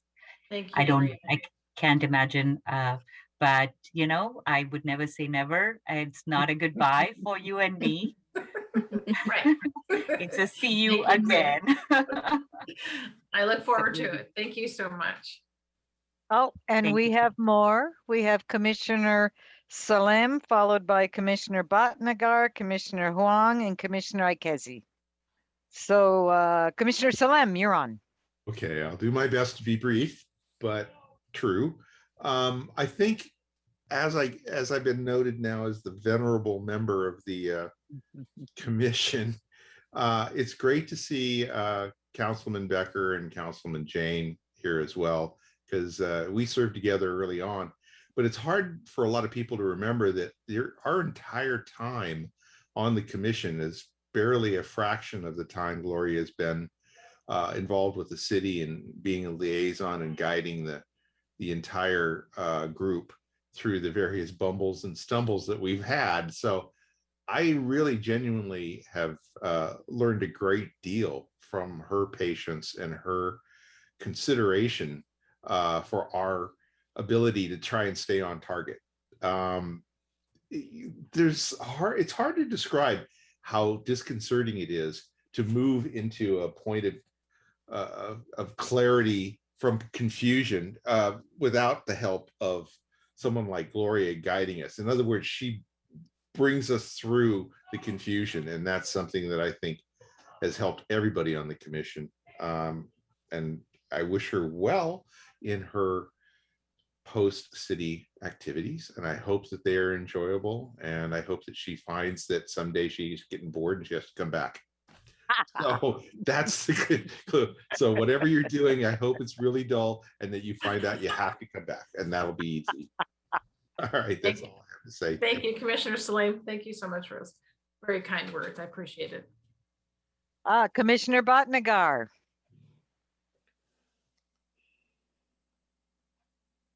Oh, Commissioner you're on mute, Commissioner Bhatnagar. Thank you, Chair. Well, can you hear me? Now I can. There you are. Okay. Well, thank you so much, Gloria, and thank you, Chair, for giving me this opportunity. I'm perhaps the newest kid on the block, but of course, even in this short time, Gloria, it has been a real pleasure to work with you, to actually experience the vast knowledge and really also in our interactions as a private citizen. For me, I could clearly see the respect that you have for the average citizen, and that's exemplary. That really warms the heart. I do hope you will enjoy your retirement. All the very best, and perhaps we'll see you as a participant, as an independent citizen, keeping us on the straight and narrow. So thank you very much, and really enjoy your retirement. Thanks a lot. Bye. Thank you so much. We have Commissioner Huang. You're not done, Gloria. Oh, hi, Chair. Thank you. Commissioner Wang and I go way back too. Oh my God. Yeah, Gloria, yeah, I'm a new commissioner, but I knew you probably more than 5 years ago. I'm so sad to see you leave. I hope you come back again. Thank you, Gloria. Thank you, Commissioner Wang. Yeah.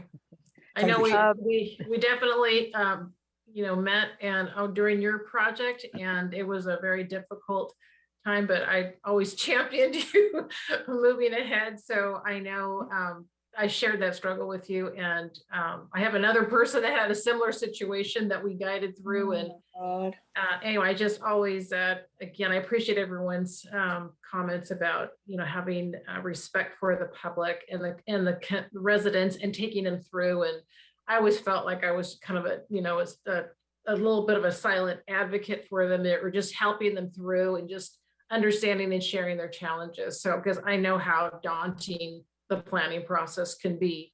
And so that was something I always kept in mind. It was always at my forefront with guiding people. So I appreciate that came across too. So that's very meaningful to me. Thank you. Yeah, Gloria, just hope you come back. Thank you. You never know. Oh, I'm going to keep you to that. Okay, we have, well, it's interesting. We have Commissioner Ikezi and then Commissioner Zander. Okay, Commissioner Ikezi, you're on. Thank you, Chair. Gloria, I want to congratulate you for your great career serving the people of Santa Clara. And thank you for working with us, with me for 10 years on the Planning Commission. It's been a great privilege, and I'm going to miss you very much. When I started on this commission, I didn't know anything. After 10 years, I feel I finally have some understanding of the complexities of zoning and land use issues that you work with every day. I've come to greatly respect the expertise and professionalism of the people who work in our community development. Thank you for guiding a stream of commissioners through an explosive growth in our city over the past 10 years. We were fortunate to have you on the staff, and we always counted on you for your knowledge and advice in all the decisions we made. I had an opportunity to work with you in two different capacities, one as a planning commissioner, and I always felt our city was in good hands with you as a zoning administrator and our staff liaison. The other was as a resident when I worked with your team on the construction job at my home. It was reassuring to know that you were in charge of reviewing development plans. In fact, I was able to complete my project smoothly. I'm sorry, this is not the case with everybody, but my project went well, so thank you. And I know this is your second retirement. Whatever you'll be doing next, I hope it will be really enjoyable, but I hope you can come back because you're leaving huge shoes to fill. And thank you again for the great experience over the past 10 years. Best of luck. Thank you so much, Commissioner Casey. I appreciate that. Now, I just want to clear this up. I did not retire. I was going to, and then I changed my mind. But yes, anyway, but thank you so much. It's been a pleasure working with you as well. Thank you. Thank you. We'll miss you very much. Thank you so much. I will miss all of you too. But I have plenty of you I know I keep in contact with, so I look forward to doing that too. Great. I think we had a hand up from our Zander, our attorney. I'll be brief. I just wanted to say I've been working with Gloria for 13 years, and I was thinking about it, and in those 13 years, I think I've been at more meetings with her than any other person in City Hall. And throughout them, she has demonstrated a better knowledge of municipal law than most land use lawyers I know, and an unwavering, amazing ability to communicate and negotiate and be fearless at the same time. So anyway, I've worked with her on our million projects, starting with the general plan. And 13 years later, we're still working on things together. But the thing I will remember her the most for was the night 4 years ago when she was leaving a planning commission meeting and she heard two little kittens meowing and climbed up into the berm, and the fountains went on and started spraying her, but she found two little cats and the next day I adopted them. So this is one of them. This is Rocket. 4 years later. And this is his brother, Buzzy. So anyway, story of my life. Very happy because of these two cats and being a great planner. So thank you, and I will miss you very much. Thank you, Xander. Nothing could have happened better than I found those kittens. It was like 11 o'clock at night, and I said, those are not cats. I did not hear that.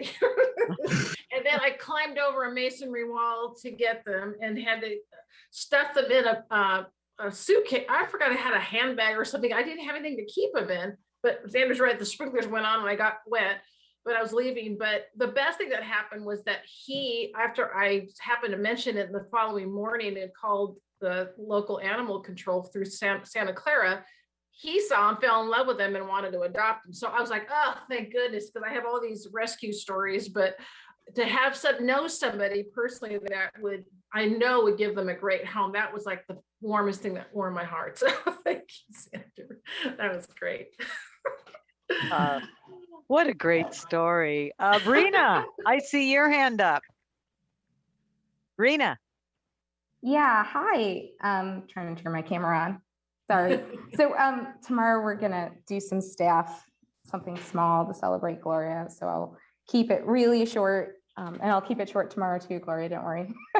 But I just, for me, it's like people talk about what a career in public service is, like what is that to be a public servant? And Gloria has lived a incredibly, I'm sure rewarding for her, but a really dedicated existence of being patient with people in the public on all spectrums. I mean, I've always said that being a planner is kind of being everyone's enemy, right? You're trying to find compromise. You're trying to know that growth has to happen and where's the best place to put it, and find, really the best solution possible where other people may not think that it's possible. And it's late nights, like tonight's a fun night, right? We have one item, but how many times have we had planning commission and it's like gotten to midnight or 11 or, it's just, and then the next day you wake up and you show up at work and you have a staff meeting. I mean, it's really unrelenting, but Gloria's done this. And she always has patience for people, and she has tremendous professionalism. And I just had to say that in a public setting where we're all being recorded. But we just really honor and appreciate you, Gloria, and we're so thankful that you've contributed so much to Santa Clara. So thank you. Thank you. So, Gloria, are you beginning to understand just how much you are loved? I hope so. I really appreciate that. It was a little enlightening too. You never know. It is a tough job, like Rena said, that there's a lot of people angry, and again, I understand where people are coming from, and I've always tried to keep that perspective, and again, like demystify and really help people through the process, very very hands-on. So I do really appreciate that. So it was so heartwarming to hear. Very surprised. I didn't, like I said, I didn't expect any of this tonight. So thank you everybody for your kind. Well, I haven't said my piece. I'm not done. Gloria, I have learned so much from you. I can't even begin to quantify it, both in my time as a historical landmarks commissioner and as a planning commissioner. You know, and I want to touch on something that our city historian mentioned, the Mills Act, that I know you and Lori worked on that whole issue. Santa Clara was one of the first cities to approve of it in California. And for those that don't know, if you live in or have purchased a historical home, if you're approved, the Mills Act allows you to divert property taxes into the maintenance and restoration of your historic home. That is so critical because this benefits not just the homeowner, but it also benefits the city because then we can maintain and preserve our historical jewels. And that's what I appreciate about you, Gloria, is that you knew how to connect the dots between the Historical Landmarks Commission and the Planning Commission. You could connect the dots between, dare I say, two different silos in the city, and that becomes so important. And I don't think people realize, I sure didn't until I got more involved, how much time it takes staff to get the basic job done. And what you did was well beyond what was basic. Your credentials, your expertise, your plain talk that could explain to the public and explain to me as a commissioner and all the other commissioners, that plain talk, demystifying the process, has just been exemplary. We're all going to miss you terribly. And I'm going to remember that you said, well, maybe, you know, this isn't goodbye. This is fare thee well. So while I mourn the city's loss when you leave, I wish you all the best as you enter the next phase in your life. So just keep in touch. Thank you from the bottom of my heart. If we had a live meeting, I'd be there with champagne and cake. So Godspeed, God bless, and please keep in touch. You are so going to be missed. Thank you so much. I appreciate that so much, Nancy. And I've so much enjoyed, you know, working with you. And I know we, you know, have a lot of experiences we've shared together. So I look forward to more. And I just appreciate so much everybody. And thank you for bringing Lori here too. That was such a surprise. Well, you know, I appreciate her. So thank you to everybody. It's been my absolute honor to staff the Planning Commission. That's been one of the things I've loved the most. So, and all your kind words are so appreciated. So thank you so much. Girlfriend, you're loved. Okay, let's finish out our meeting tonight so we can let Gloria go before midnight. Commissioner travel and training reports or requests to attend trainings. Do we have any? I see no hands up. Then we can move to Director of Community Development reports, Planning Commission budget update. Elizabeth? Yeah. Do we have one? I threw this We out awfully do. fast. Actually, there is no change to the budget. We still have a balance of 13,127 with no expenses in December or November. Thank you so much, Elizabeth.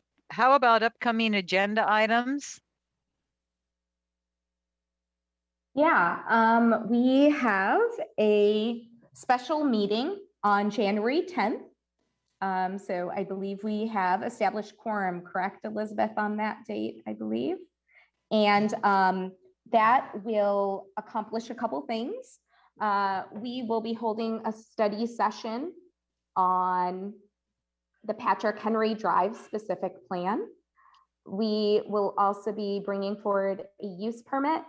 And I believe Xander is going to be providing a legislation update. So that's happening on January 10th. And then on January 26th, we will be bringing the specific plan, the Patrick Henry Drive specific plan, actually for the council's recommendation to council.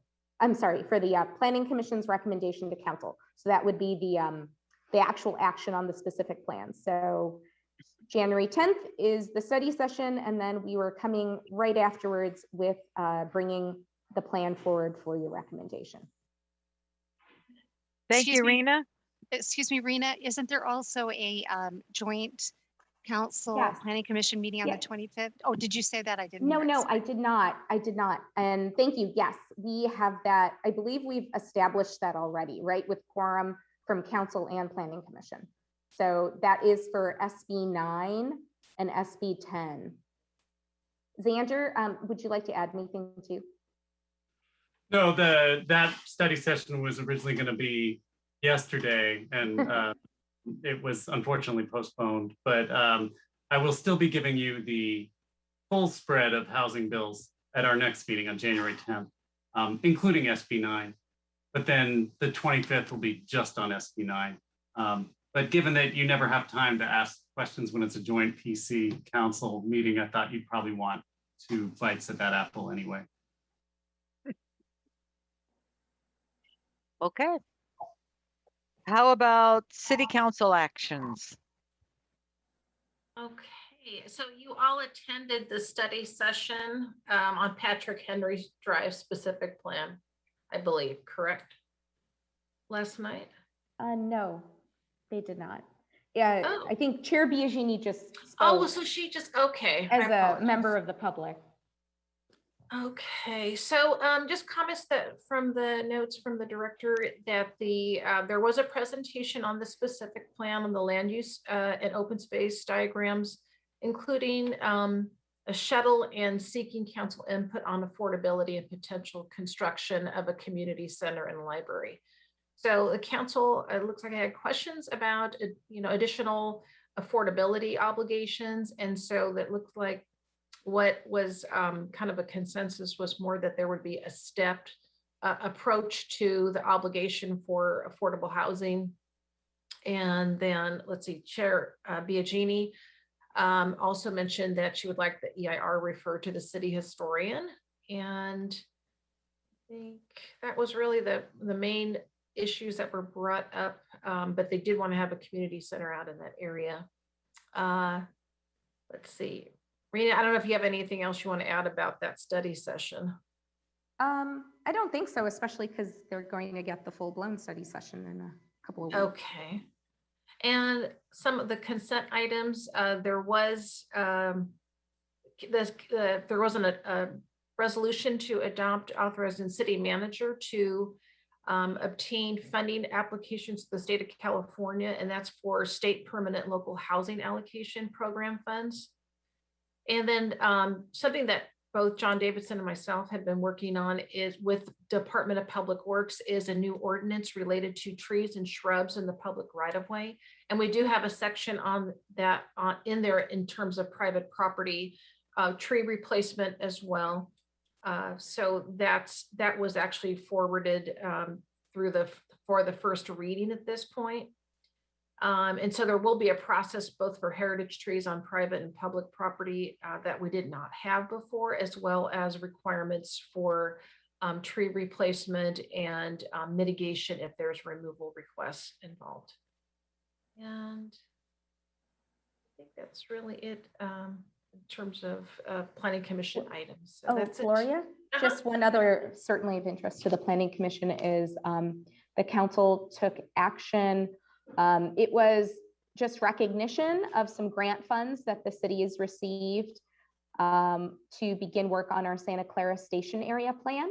And so that will definitely be a body of work the planning commission will provide input on. And so if you want to check out that staff report, it gives the schedule and kind of deliverables, but we'll be kicking off that process in 2022. Okay.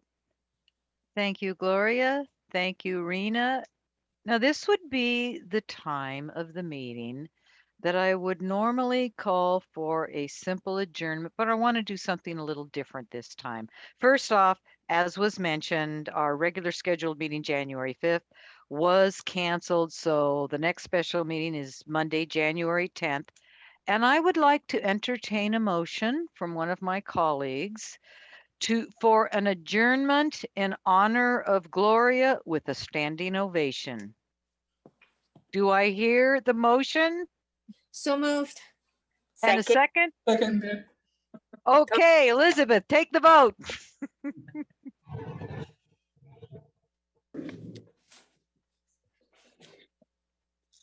We do mic drop. Yeah. Do we You want know to take an actual vote or should I consider Let's this take like a vote. unanimous? Okay. All right. So the motion is an adjournment in honor of Development Review Officer Gloria Chiara with a standing ovation. Yes. Thank you so much, everybody. I'm overwhelmed. Chair Biagini. Thank you so much. Absolutely. Thank you, Gloria. Commissioner Chair. It's been my honor and privilege to, Yes and to work yes. with you. Thank you so much. Commissioner Chair Kuru. Yes and a yes. Commissioner Hero. Yes. Commissioner Wang. Yes. Commissioner Ikezi. Yes. Commissioner Salem. Oh, absolutely. Commissioner Bhatnagar. Thank you. Yes. Well, there we go. Motion passed. Even if all you can see is not our heads, we're cut off because of Zoom. Thank you, Gloria. Godspeed. you God all. bless. Good God night, bless you. Gloria. Good And night. night. Thank you all. Thank you, Gloria. You're welcome. Okay, we'll definitely keep in touch. Bye-bye. Good. Bye-bye. Bye all. Thank you.